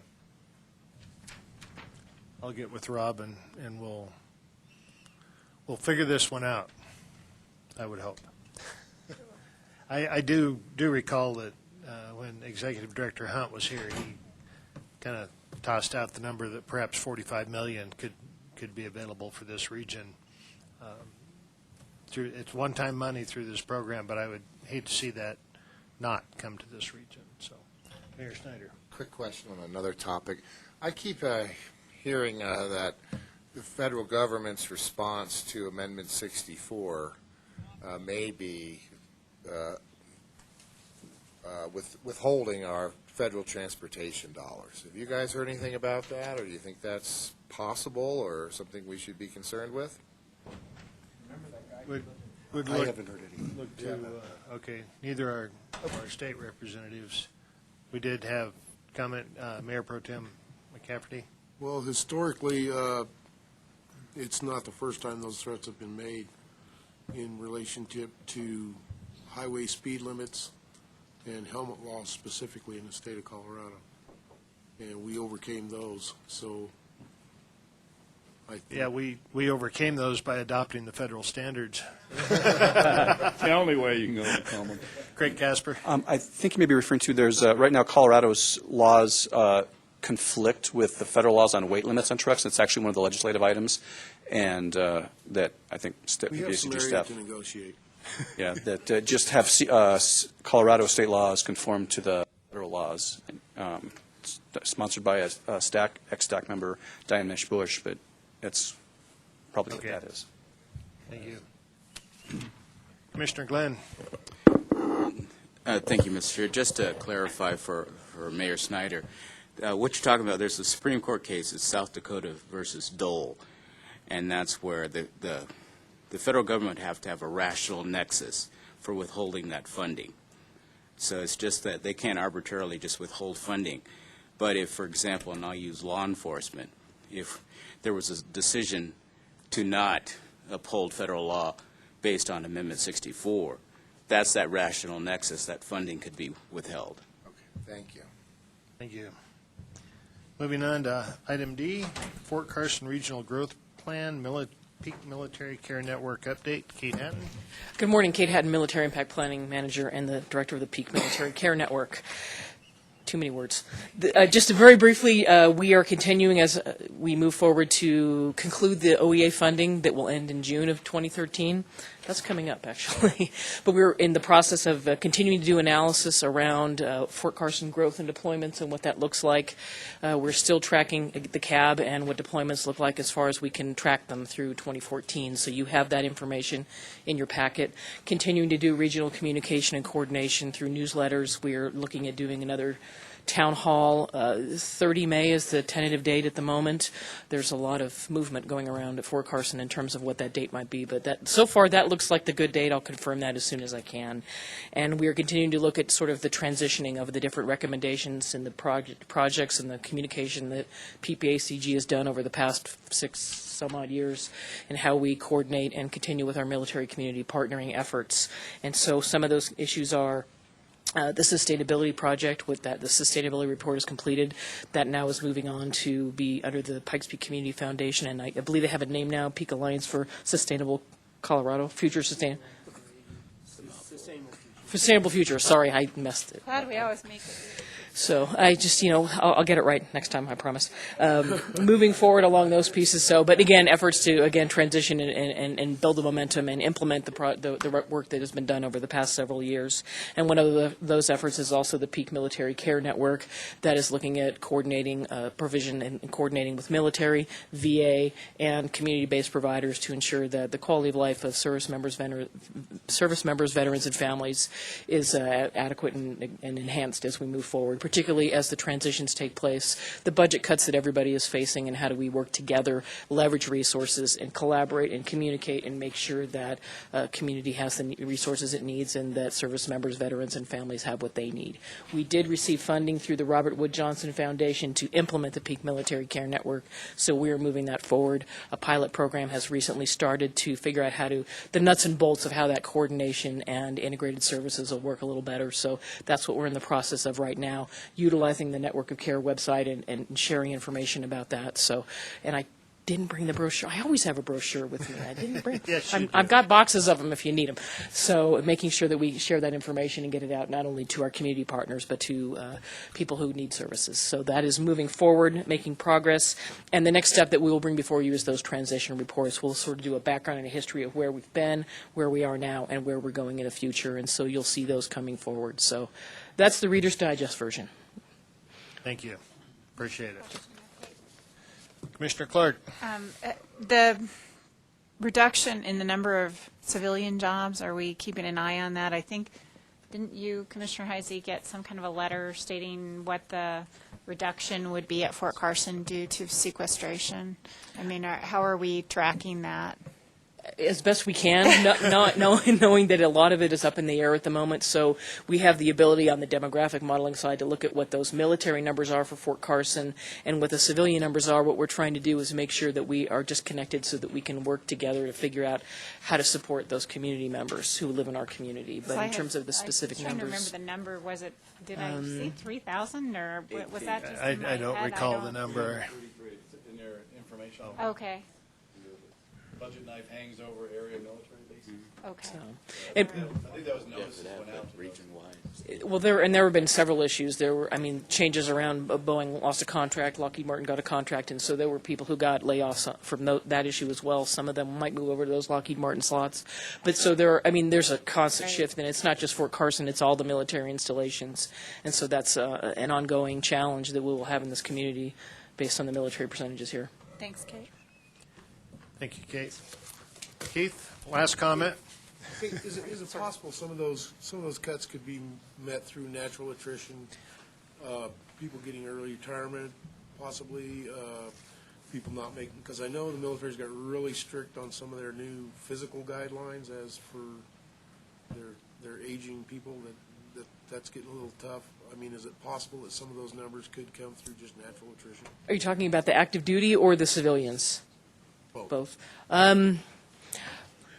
Again, speculation. I can answer that, absolutely. Yes, to a certain extent. I think that, though, on the Air Force side, too, they've already started to do some of those. There have been civilian. Specifically has gotten really, really strict on their physical standards. And so, will there be reductions? Potentially, yes. Again, we're waiting to see what happens on the programmatic EIS side at Fort Carson, whether there might be increases or decreases. And right now, it's sort of, we're just waiting and seeing. And we'll be prepared to address it, hopefully, either way. Thank you. Item 7E, Fort Carson assessment of sharing municipal and other services with community partners. Rich Muzzey. Mary Barber is actually here from Fort Carson to talk about a project Fort Carson is embarking on with the community to go ahead and share services. So with that. Welcome, Mary. Thank you. Mary Barber, Sustainability Director at Fort Carson. I am here to talk to you about an item that's in your packet, I do believe. I am assisting the garrison commander with a project that he calls a feasibility assessment of regional collaboration. So it fits right in with some of the other collaborative comments that I've heard here this morning. The intent of it is to provide mutually benefit from public-private partnerships with the community in terms of saving money as we collaborate on municipal services, other things that we do similarly in each of our communities. So we've been in the process of this. We want it to be inclusive and not exclusive. We have been working with Commissioner Peggy Littleton with El Paso County, with Chief of Staff, Colorado Springs, Ms. Laura Newman, and to some degree with Mr. Bill Elder and City of Fountain thus far. They have participated on and off in the process and have dedicated staff to participate with us. So we've been meeting a couple of times a month to try to figure out how to do this thing. And it is a fluid process, I will admit it, but we have gotten to the point where we have prioritized some different projects that we want to look at. We're kind of focused on quick, easy wins, and I'll put that in parentheses because as we work together, we know that that's not always the case. So one of the first priorities you'll see on the list is sharing of library services. So Fort Carson has a library, Pikes Peak Library District, Friends of the Pikes Peak Library District, and there may be other library organizations in the community that we would want to be involved in figuring out how we could share services to save money, to benefit our customers, clients, and patrons, and to improve overall how we deliver our services. So it's intended to be mutually beneficial and to achieve some of those outcomes that, in terms of cost and customer improvement.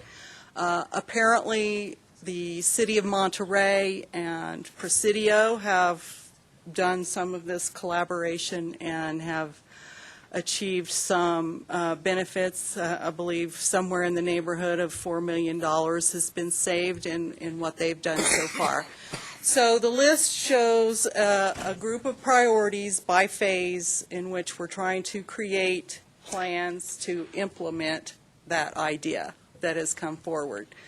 I want to also add that the Air Force, we've learned recently, has a top-down P4 approach, which is their term for public-private collaboration.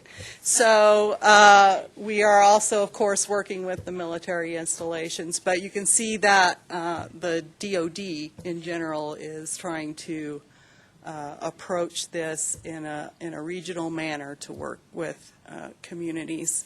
So while we're starting small, there might be opportunity to do big savings in terms of municipal services, providing repair and maintenance of infrastructure, snow removal, things like that. So my goal here today is to inform you about what we're doing and to invite you to participate if you are not already. My contact information is Mary Barber. I'm at 526-4648. And my email is kind of long, but mary.j.barber.civ for civilian at mail.mil. Rob, We'll email out. thank you. Yes. You can get Mary's Yes, I should have brought cards, but I did not. I apologize, I did not bring cards. But please, if you are interested, let me know. I'm happy to come talk to you personally, to your councils or boards, and would be more than happy to do that. So subject to your questions, I think Thank that's you. all I have. Questions for Mary? Mayor Pro Tem. Just a comment. I think it's high time. Fort Carson has always been an extremely important part of Colorado Springs and El Paso County. There's been a long tradition of cooperation, and I'm very Great. Thank you. Yeah. Well, I guess I should add, too, we also have a process working in the Trinidad, Pinyon Canyon maneuver site area. Thank you. Los Angeles County. Yeah. A little bit tougher down there, but it's not. So what we're trying to do is fit something similar there, too. Thank you. Thanks. Appreciate it, Mary. 7F, PPACG Board Packet Distribution. Dallas Jameson. Yes, I'm the Senior Policy and Communications Advisor, and I think as the newbie, they sort of like me kind of poking my nose into some processes and procedures, knowing that I won't be around forever. So, but this was actually a fun process, and it was very collaborative with the managers and also with Rob. As a new person, I've had a chance to take a look at this board meeting process and the way that we communicate with you all. And we thought it was maybe the time, and also given the emergence of a lot of really great technology like the tablets that many of you have now, that maybe this was the time to take a look at this. So at Rob's request, we did some in-depth research, and starting with actually met with Dr. Cog last week, and we took a look at their process. They, of course, are the largest cog in the state. They have 57 member governments, and they managed to go all electronic about 4 years ago. I think about 75% of their member governments bring their stuff, and they tell me that the packets look great on the tablets and laptops. About the remaining 25%, for whatever reason, do get some hard copies mailed in advance, and the rest say, just give us some hard copies when we show up for the meeting. So Palmer Lake and Woodland Park also, my understanding is you all are 100% electronic, I believe. And yes, the memo looks really great on your tablet.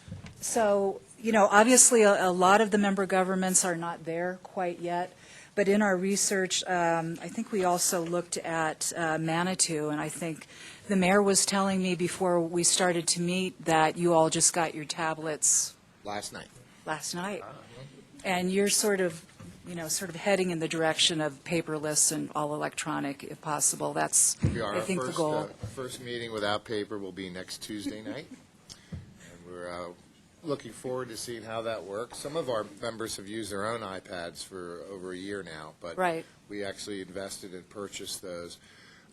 We have a sustainability plan, so reducing paper and other things, but the real savings for us is in staff time. Instead of having to prepare, I think, 22 packets of paper, which takes 2 staff members a whole afternoon and sometimes much longer than that, that's going to be the real savings for us. But we're very excited, and I know I get my links every month for both of these boards, this and the RTA. And I'll look forward to hopefully being able to tell staff here, don't send me any more paper. I'll just go electronic. Yeah. Truly? Better push it back for me. When I became mayor, it was one of the things that I really wanted to see happen was for us to shift to using iPads or something like that. And I'll tell you, it's really works out well for me. I just get overburdened with stacks of paper. I don't like reams of paper and trying to find things. And what I find with using an iPad, they're so important. Some people, like even in our council, still, they'll get an attachment or download it, and it's just sitting there as a file somewhere. It's really important, I'll just share it, to develop your file structure, for council and the certain things under it, PPACG. And once you have that file structure, and then also make sure you've got a version of like Adobe Reader so that you can go in and mark and highlight and write on those PDF files, and then you have all of that that's easily accessible in the future versus those stacks of paper. And I'll just say that we're still I just had a discussion with our city manager yesterday that we still have a few people that, aren't quite as, I won't use the term they use for me, but as organized as I am. But that's real important if you get there.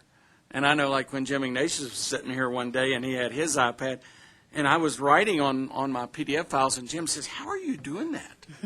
Because he didn't have the right version of Adobe Reader in the iPad. But it's worked out really well for us across the board in doing this.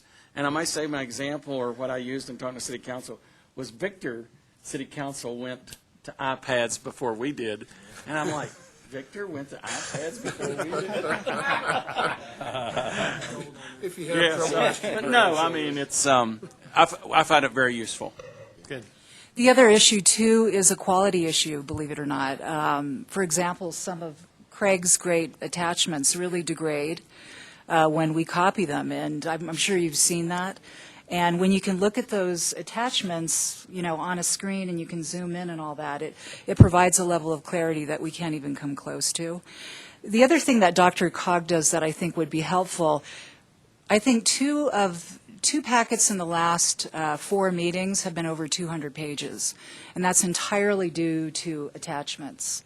And if we were to go to a more, all electronic way of doing this, we would create memos. We would send you memos only, and the attachments would be embedded in the narrative. So as you're reading, you can click on that chart or you can click on that map, and it makes sense more in terms of telling you the story of what we're trying to say on a particular matter. So I think it might clarify some of these very complex issues for you a little bit better. So, what we've been paying is about $6,000 a year for just 2 meetings. It's about $500 a month. All of our other committees, PPACG committees, are all electronic. So, I don't want to twist your arms or anything, and we don't have to decide today. I'll be lobbying each of you offline. But Dallas, can you do double-sided if you go electronic? Of course, anything you need.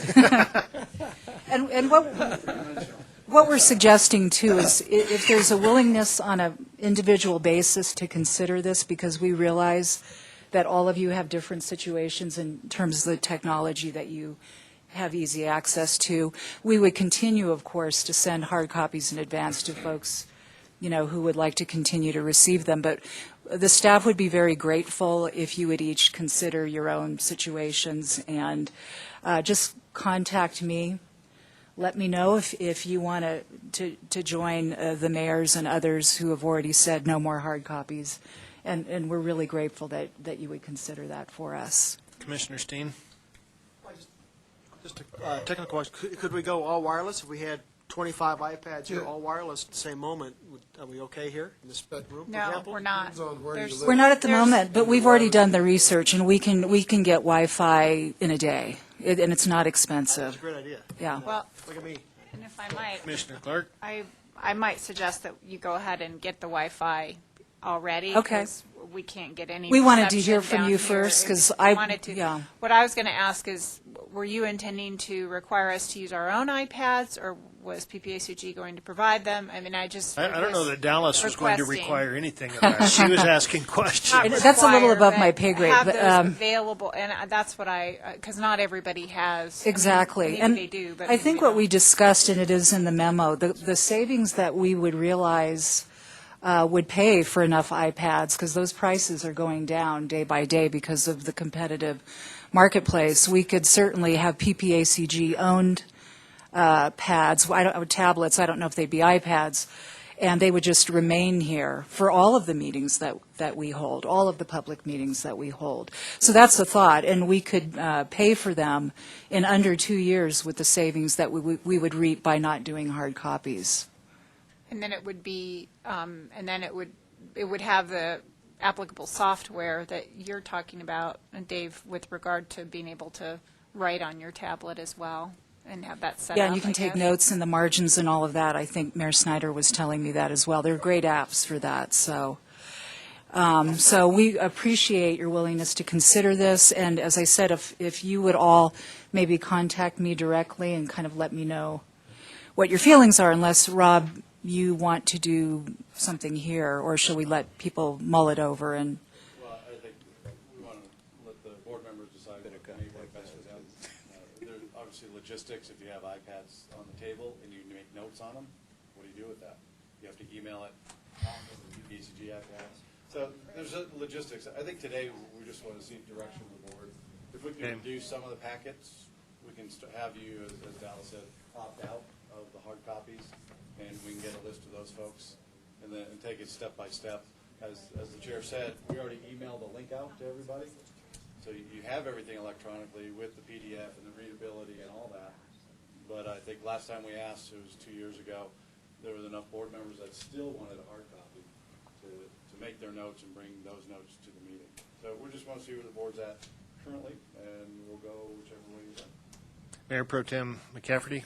The only comment I'd have about that is that during a meeting such as this, they are a distraction. I think you lose some of the quality of your decision-making if you are distracted. And using them during a meeting, I've long been opposed to cell phone communications and everything else during public meetings. I think it's disrespectful to the people we represent. I think if we're here, we need to concentrate on this meeting 100% and not be distracted by an electronic device. Thank you. Mayor I'm going to Curley. respectfully disagree. It just is distracting to be flipping through hundreds of pages of paper. I think perhaps Keith was referring to people that are checking their email. Well, that's a valid concern. And we even in city council, because we use them, at the dais for city council meetings. And one of the things that I make a legal statement when we're going into public hearings is to ensure the fact that we're not getting inputs from people relative to the proceedings during that, because then you have information that other people do not have. Correct. For a public meeting. So, from that point of view, it's here for the purpose that we're doing, is going through the meeting that we're in and not doing. In the room, I don't have a problem. Yeah, not doing all your other things, and just going. Well, that's easier said than done, though. It is. That other one lays here too. And one other comment is, for me, it's since I'm using this all the time, I download the document, get it on my iPad. I can scan through it, make my comments, highlight the things that I want. And so it's real important that you have that, not just here, but in other places. And I found it very useful, kind of tying it in between what we were doing on city council and on PPACG. And since, we went with it in the city, then it's just logical I'd be using it here. Thank you. Councilmember Slotko. Thank you, Mr. Chair. Keith, I wanted to address, I know that there's still this kind of hesitancy with technology and using it, but I can tell you, as an elected official who really believes that accessibility is just mandatory, it's necessary, that I've utilized my different social media things, and during a council meeting where I've had some of my constituents actually instant message me information that was pertaining, they were watching a council meeting, happening, and they were actually texting me or providing me their input, or a neighborhood association leader. So, we just have to make sure we're not looking things so limited, or that, if you see someone tapping away, that's, that we're working on email or Facebook, but it really can be a great tool. I understand it. I'm not opposed to the technology. I mean, I utilize technology myself quite a lot. But in the part of the world that I live in out there, you need to do face-to-face communications, or Sure, you're and we don't never wanna going to away get from anywhere. that. We don't want to get away or lose good, really, I understand communication it. skills. So And I have no problem using the electronics for Did- communications. Did I see President of the Council, Scott Hente's hand come up? No? Must have been I was just going to Dr. say, and this Hall. would be interesting, this is kind of a side comment. First off, Lisa and I aren't going to be here past April, so you can tell our replacements do whatever you want to do. I was just going to make a comment to Mark. It's interesting, we went to iPads when the new council came in 2 years ago, and I found it, and I went to it, I embraced it right off the bat, and I found it extremely difficult to look at 8 other faces on the dais, look at a crowd of sometimes a couple hundred people, and have to flip through that thing like crazy to try to find something at a very quick pace. And maybe it was just me, but I found it impossible to do. So I went back to paper simply because I could flip back to that agenda, I could flip back to the item in the paper a lot faster than I could go through the iPad like this, because I'm trying to maintain eye contact with sometimes a couple hundred different people in the room. So it'd be interesting, Mark, to see how it works for you, because for me, I couldn't do all 3 at the same time. I think it's a Okay, matter of personal choice. we have 2 more people that are going to comment on this, Dr. Knoll being one, and Trustee Stevens will have the final comment, and then you can talk to Dallas about it. I'd Dr. just like Hall. to ask a question for my edification. You all, some of you are chronologically gifted enough to remember when Bob Isaac, the issue of open records occurred when he was looking at emails. My question is, do we now have in city and county a clarification of what something like an iPod and 3 members of council or 3 members, is there a ruling on whether or not that is a violation of open records, open meetings? I think we would, I'm going to tell my students, this is totally educational for me. I suspect our county attorney would tell us not to have communication with more than one commissioner at a time. We've actually been told that if we have a email exchange among the 9 of us saying, what do you think about agenda item X, and we all start kind of voting, that we have just broken the Colorado Open Meetings Act. Yeah, Yeah. absolutely. Voting, but just commenting and doing that, but we. Well, I mean, kind of, I said voting in parentheses, We've got a but, you great know, council Yeah. administrator that reminds us of that, so. on a daily basis. Who's going to do that here? No. Trustee Stevens? Thank you. I'd weigh in, and I think that it's a important thing to look at, and I think that I encourage the electronic provision of board packets, and looking forward to that. I think that for smaller entities, looking at how to best support that would be great, and I would even go so far as ask PPACG to be overreaching with their member entities and force it upon their smaller entities to go electronic with their own council meetings as well. So if you can make that happen, that'd be wonderful. Thank you. And Is that an unfunded mandate? And I'll just add one comment. If there's anything, as anybody's looking at this, if, since I use it, and if anybody has any questions and, wants to talk about how we do it, I'm make myself available. I did. Even with you all, Rob, Was going to make that comment that should we see several people going this way, some of my problems have been the ability to make notes. I just now found out I could do that electronically, so perhaps, I could get with my more gifted colleagues and they could give me a tutorial there. So Just having this forum and talking about it is, Dave will be there. yeah. You better than, well, Okay. our training wasn't the great. So, Commissioner Heisey? yes. CML has some great guidelines on this, Okay. some absolutely great guidelines. Okay. We're going to move on to the next item here. Get with Dallas if you would like to go that direction, and get with Dave if you want to learn how to go that direction. That would be great, and you all know how to reach me. What I could do is just ping you all with an email, and then you could just reply. Okay. So, Great idea. okay, moving on. It's not going to happen. Item number 8A, legislative tracker. Something else. Oh, Dallas, did you have? Yeah, I'm just additional going to items? introduce the next section, and Okay. and I'll segue into Craig.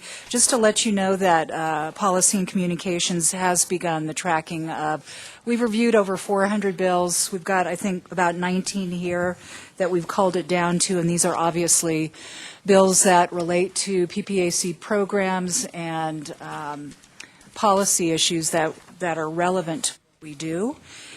And each of the program managers are going to drill down just a little bit for you to give you an overview of why these items are on the tracker. And we'll start with Craig. Okay. Hello again. There are 3 bills, 2 House bills, 1 Senate bill that pertain to transportation. The first one is HB 1110, fees on alternative fuel vehicles. Right now, hybrid electric and CNG vehicles don't pay anything towards the roads they drive on. This is an attempt at making them pay something. Whether it's the right thing, I really can't say. Staff would recommend continue to monitor that bill. Below that, HB 1132, amending the state law to conform to federal standards for vehicle weight limits. As I mentioned earlier, Colorado has been violating federal regulations on weight limits. If they don't fix it this session, Colorado is in danger of losing, I think, 25 to 30% of their federal funds. PPACG staff, I think, would recommend supporting this one. It seems pretty straightforward just to have us follow the federal rules. Then on page 2, Senate Bill 48, use of highway user tax monies to allow for multimodal transportation infrastructure. As Wayne mentioned earlier, right now highway funds can't be used for transit. This would allow that. CML, CCI, Dr. Coggle support. PPACG staff would also recommend supporting that bill. So 2 out of 3 we would recommend supporting. Are there any questions on those bills? Questions? Mr. Clark? I just had mentioned to Dallas that we need to get a better connection between Colorado counties and some of the positions that we take, because they're not listed on here. So I have those folks. I will get those to you, Dallas, so you can just email them on the monitor status and/or support or oppose. Thanks. Thank you. Appreciate that. Thank you very much. I'll go ahead and run through these real quick. Page 1, House Bill 1012. It's an extension of the income tax deductions for wildfire mitigation.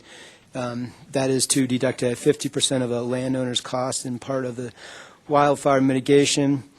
House Bill 1018, beneficial use of produced water for dust suppression. This gives a solid and hazardous waste commission jurisdiction to regulate the beneficial use of the groundwater. What page I'm not following?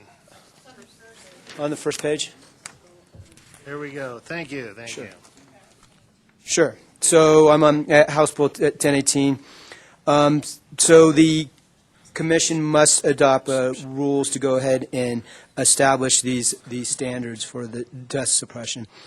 House Bill 1044, this is either the second or third time this has been introduced, and it's regarding gray water, and it clarifies under what conditions gray water may be used, declares kind of the importance of water conservation and the sources of gray water.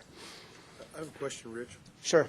In those areas, in the rural areas, would those people be able to use gray water for irrigation of lawns and whatnot, as they used to traditionally do? It would give, I'm not sure, I'd have to look. I think it gives them the flexibility too, but I'd have to look. Excellent. But I believe that's kind of in one of the definitions of gray water includes that. Thank you.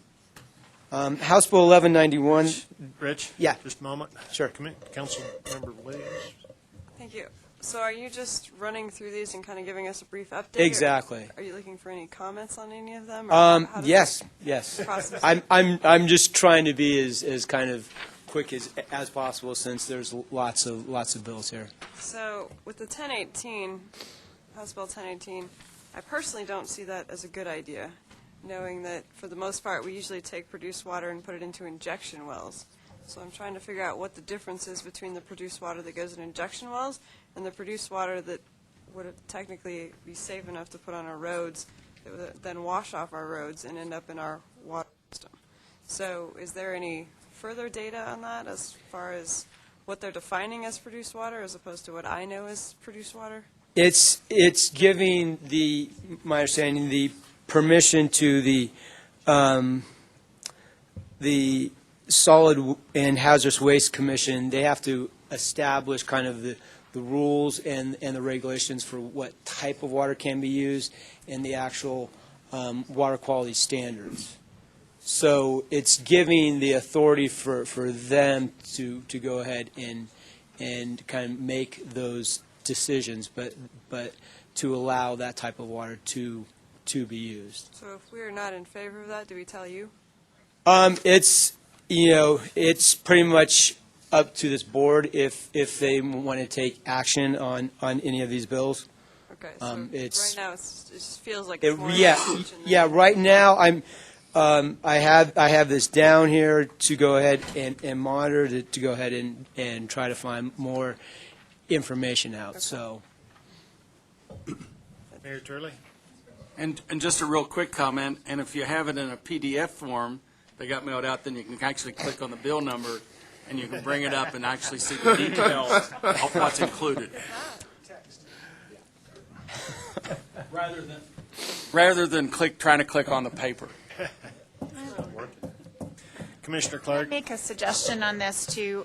We almost need another column that shows our position and whether staff recommends we support, oppose, Okay. or monitor, because I'd like to kind of get our perspective, and Tyler was looking at one of these where we think that we already supported it, and so I just want to make sure we're keeping it up to date, and I'd like to hear from staff whether we should support or oppose or just monitor the bills too. And to that end, Rob, we would probably need to list this as an action item if we're actually going to be taking a position. Yes, this is the first shot out of these, and as most of you remember, we put out an update to this every Friday. So today is the first shot to see if, and as staff goes through, we have a proposed position. As Craig, we'll have to go back to Craig. Always on call.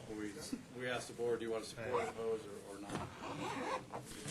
Move it up to an action. And let me forewarn you, if we make action items out of 40-some bills, we're going to be here for a little while longer, so. Duly noted.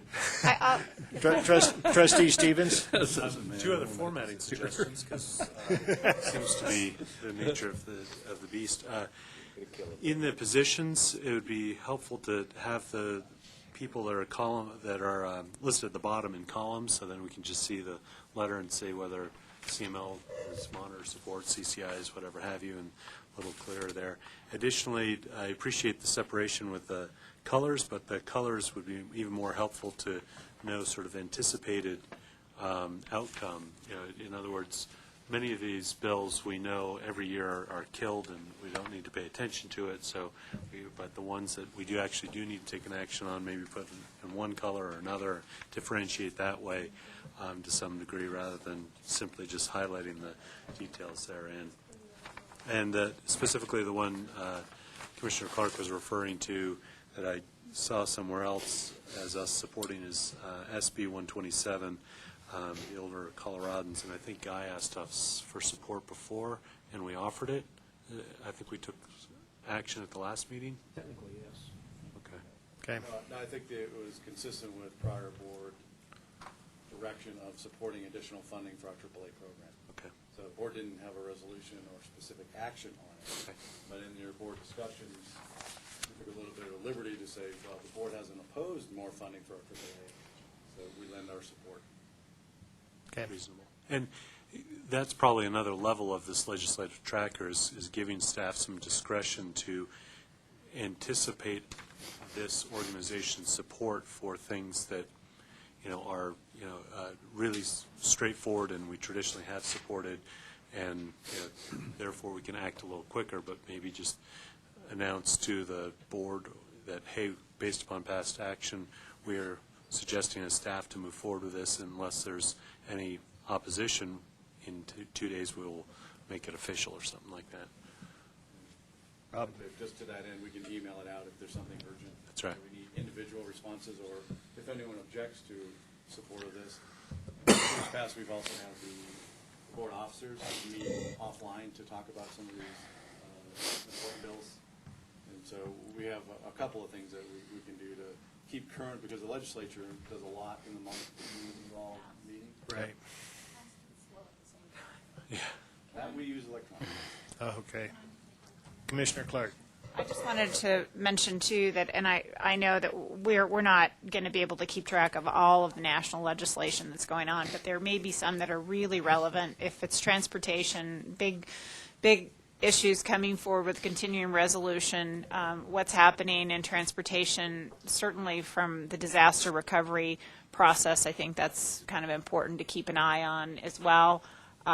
We lost the battle of getting the EWP funding, the emergency watershed protection in the Sandy bill, but our senators are still working on that. And then there's also an effort by Congressman Gardner and Polis to include EWP funding in the continuing resolution having to do with budget. I'm also running a resolution to look at more funding and some changes in some of the wildfire mitigation and disaster recovery issues on behalf of National Association of Counties. So I don't know how we kind of track a few of those items. We can't keep track of everything, but just the high priorities that are national concerns would be helpful too, especially as some of us go to Washington, D.C. in a couple of weeks for National Association of Counties. I'd like to get back to our report as soon as possible, so Tyler Stevens and then one other suggestion towards that end is perhaps continuing to keep the priorities that we've identified through a federal lobbyist attached to this document as well, such that if someone is going there and they are trying to keep up to date, that we have it in one document, one place, that we have one place that we can look at for PPACG positions and interests. Okay. Commissioner Steen? I appreciate having the fiscal note included in the status column. It'd be nice if you could embed that as well, what the fiscal note is on the state budget office, to the impact of that legislation if passed. Okay. It would be nice to embed that on the document. Okay. I'm assuming Dallas has been taking notes. I think she left the room. She left.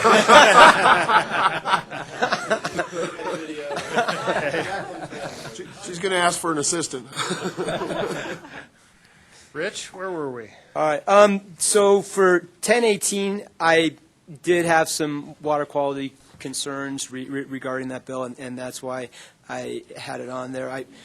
I wanted to do some research to kind of see what's being done in other states. I mean, my concerns are just kind of with regards to the water quality standards that the commission might adopt. So anyways, that was kind of the impact of PPACG. Regarding the gray water, second or third time this legislation's been proposed, they've gotten most of the kinks worked out, I believe. I'm trying to figure out if there's any water rights issues. That's always the whole problem with gray water.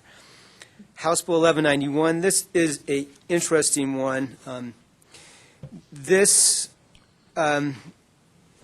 is concerning grants for domestic wastewater treatment plants, and it's tied to Regulation 85 regarding the nutrient control regulations that the state went ahead and passed. And this establishes a $15 million fund, which will kind of offset some of the proposed, I think it's $747 million in cost that will be required to comply with those regulations for total nitrogen and total phosphorus. So this establishes a $15 million pot, so it offsets about 2% that kind of smaller districts can apply for to go ahead and get funding. I have it in there as just kind of recommend to monitor right now. I think the funding's coming from, I'm not exactly sure, so that might be an issue, but I think it would be extremely beneficial to have that pot of money available, because some of these smaller districts that are being impacted, I mean, this funding is just crucial. And I know I've talked to some of the districts up north, and they could really use it. Anyways, lots of bills to go on to. House Bill 1128.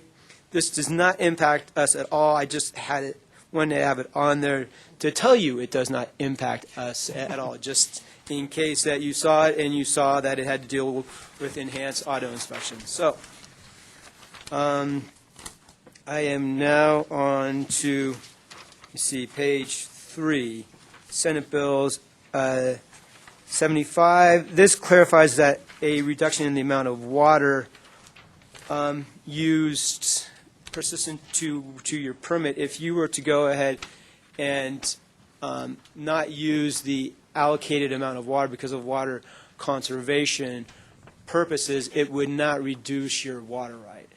So it's just trying to clarify that, because the way water rights works as well, you didn't use your full allocation, therefore we're going to reduce the amount of allocation you get.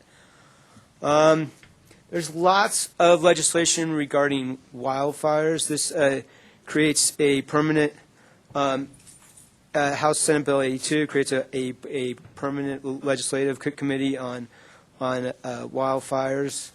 I have to find out a little bit more about that. And it focuses on regulations regarding wildfire prevention and mitigation. Senate Bill 83, I put this on there, and I sent it to Tom Gonzalez of El Paso County Health Department. I don't know, El Paso County now has a prescribed burning program. I didn't know how this would affect what El Paso. Have you heard back from them? No, I just did that yesterday. So anyways, that's why that one's on there. Senate Bill 110. Actually, Senate Bill 110 passed through and is at the governor's office. So I just found that out, and that develops a wildfire cost recovery fund. It's a fund that that's established to take donations, apply for grants, so people can go ahead and use it for wildfire recovery and mitigation efforts.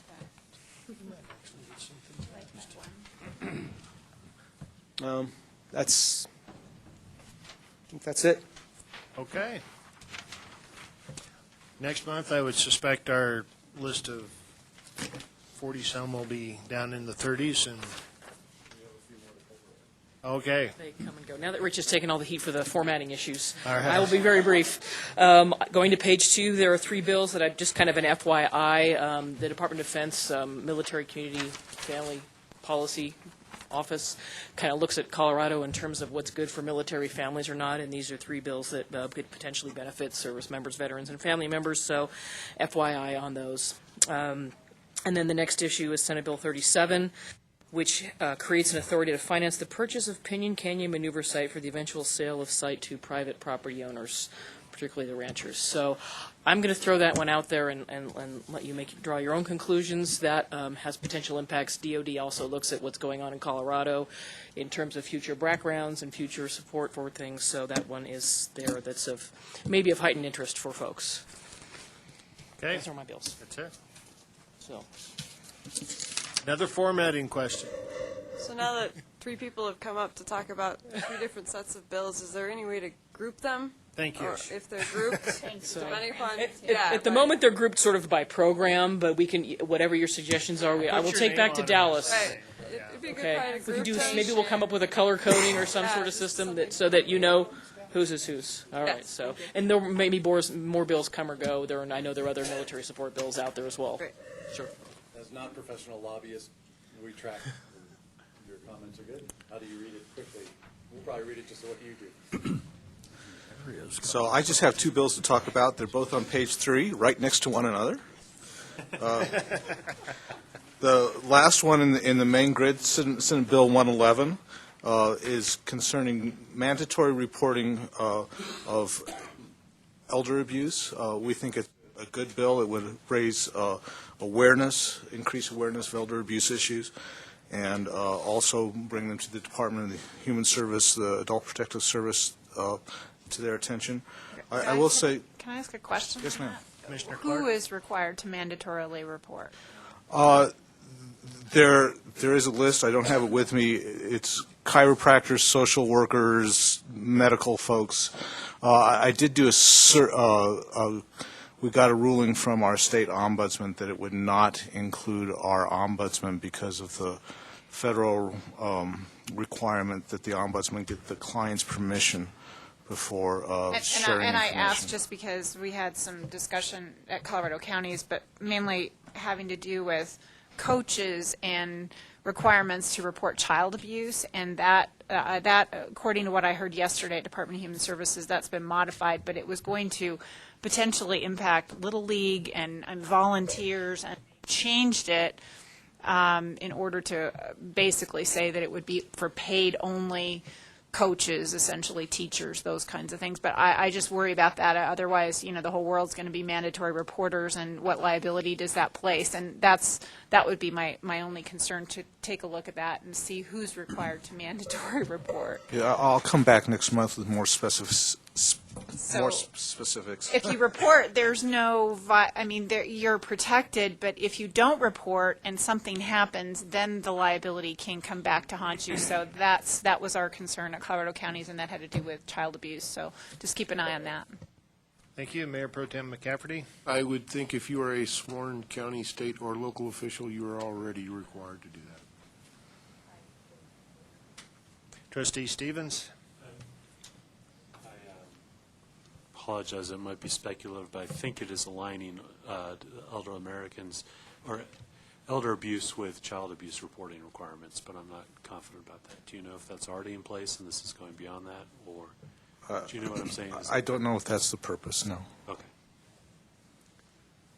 Okay, next. The other one, which I've saved for last because it's the best, is Senate Bill 127. Senate Bill 127 would increase funding for area agencies on aging throughout Colorado. The proposal is to increase that funding by $4 million in year one, increase it another $4 million, so a total of increase of $8 million in year two, and then another $4 million increase in year three. This not only would help serve our seniors better, but would also save Medicaid costs. We think it's a win-win financially, and ask you for your support for it, both as a board and as individuals. Okay.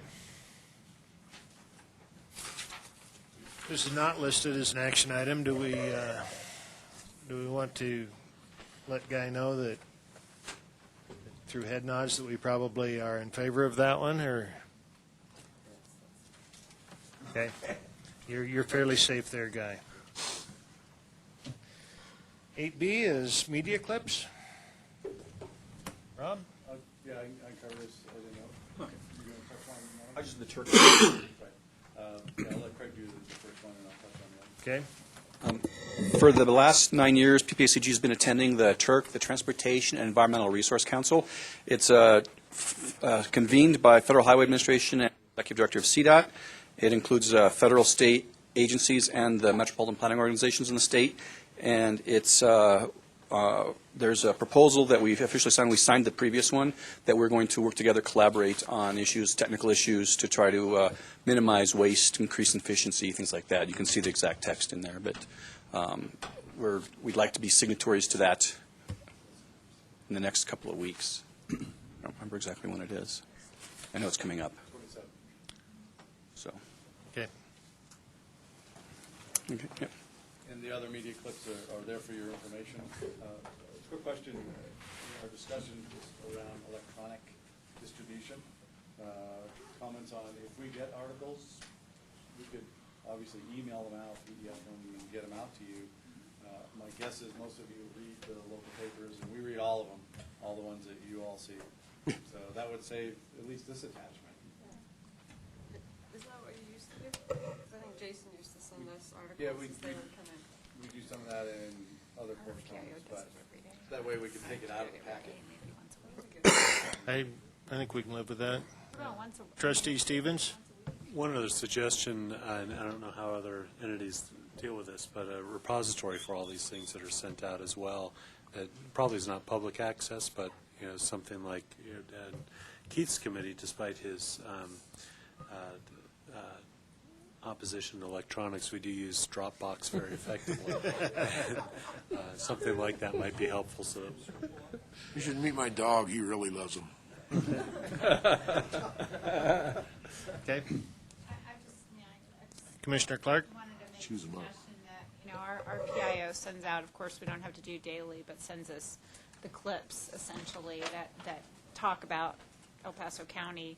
If, if you wanted to send them to us once a week, then that would be, or even once a month, then that's sufficient electronically. Thank you. Item number 9, member entity announcements. I got one. Okay, we'll go to Mayor Pro Tem McCafferty first. My 105-ton ice cube is successfully been thawed. The pipe is in the process of being replaced. Our water system is back completely online. This presented some unique challenges, as it's been the first time in 50 years that the tank had vapor locked, basically, and froze solid. Thank God the supports for the tank. A little closer to the mic. Thank God the supports for the tank held. We were questioning as to whether it would support itself. And the expansive qualities of water do some interesting things. But CIRSA came down and looked at it, and despite the fact that they weren't crazy about the idea, the pipe is being replaced. Good. Great So news. We have water again. Thank you. Mayor Snyder. Well, I had hoped to announce the groundbreaking of our Safe Routes to School project, which was supposed to begin on Monday. But once again, we have a fully funded, competitively bid, contracted project that's dead in the water because the CDOT Historical Committee cannot sign off on this thing. This has been 3 projects, 3 projects in the last few years that we've had that situation, but for a sign-off from that committee. And it creates incredible hardships at the local level. We've got a bunch of volunteers at the high school ready to build this bridge, looking to get their community service.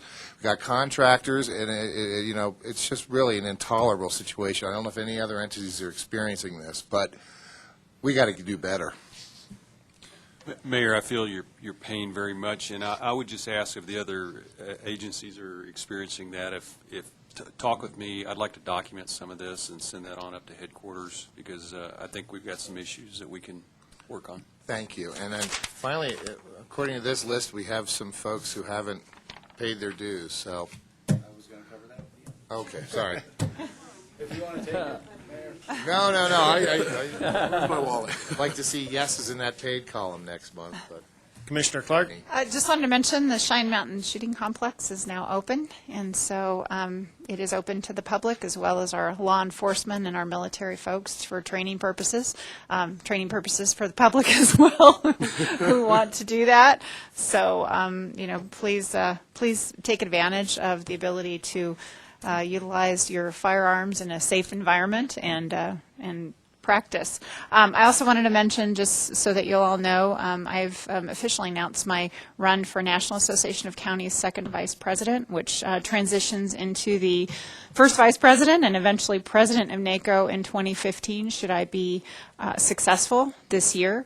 So if you'd like to know how to assist me in getting there, please see me separately after the meeting. Thank you very much. It would be in 2015. I believe that's about when the transportation bill will be put forward again. So that would be quite advantageous for Colorado. And I've been endorsed both by Colorado Counties and Colorado Municipal League for the position. So thanks. Congratulations. Dr. Knoll? I just wanted to tell you that I could not make the opening because I was ill, but the commissioners ought to be congratulated. I did get a chance to see that new range, and it is absolutely spectacular. And it's very seldom that governments can pull off something that fine, so I think the commission did a tremendous job supporting that effort. And people, many people will use it and use it safely. Thank you. Other comments? Rob? Two things. One, can we hold the board officers afterwards for a mugshot photo opportunity? However you want to put it. Mugshots. You've been trying for a couple months since you've been elected. You going to post them? Okay. Will they post them then? Or at the... And the other topic, just a reminder, the PPACG dues invoices went out. Kudos for El Paso County this year, was the first one to send their check in. I think they were not first last year. Hey, let's don't go there. I take that compliment back. So maybe second or third, but just a reminder, we just sent it out. We'll send reminders out to your managers and your CFOs or equivalents so we can track it down. Okay. Anything else? All right. Meeting schedule, you have that. Feel free to take that with you, post it on your electronic devices. And item number 11 is adjournment. Do we have a motion to adjourn? So moved. Second? Second? All in favor, say aye. Aye. We're adjourned. We were doing so well that first hour. Another 50 cents. I'm not sure how that happened. Can't help it. Yeah. Now you're seasoned. I bet. Good, more ways than one. I don't mind. You know, one of the councilmen. I do it anyway. Earlier. I mean, I'm Electronic, whenever I'm easy one. I was sitting with my phone, I could put the ringer off, and I could just put it there on vibrate, so it's like that. He was standing through the top.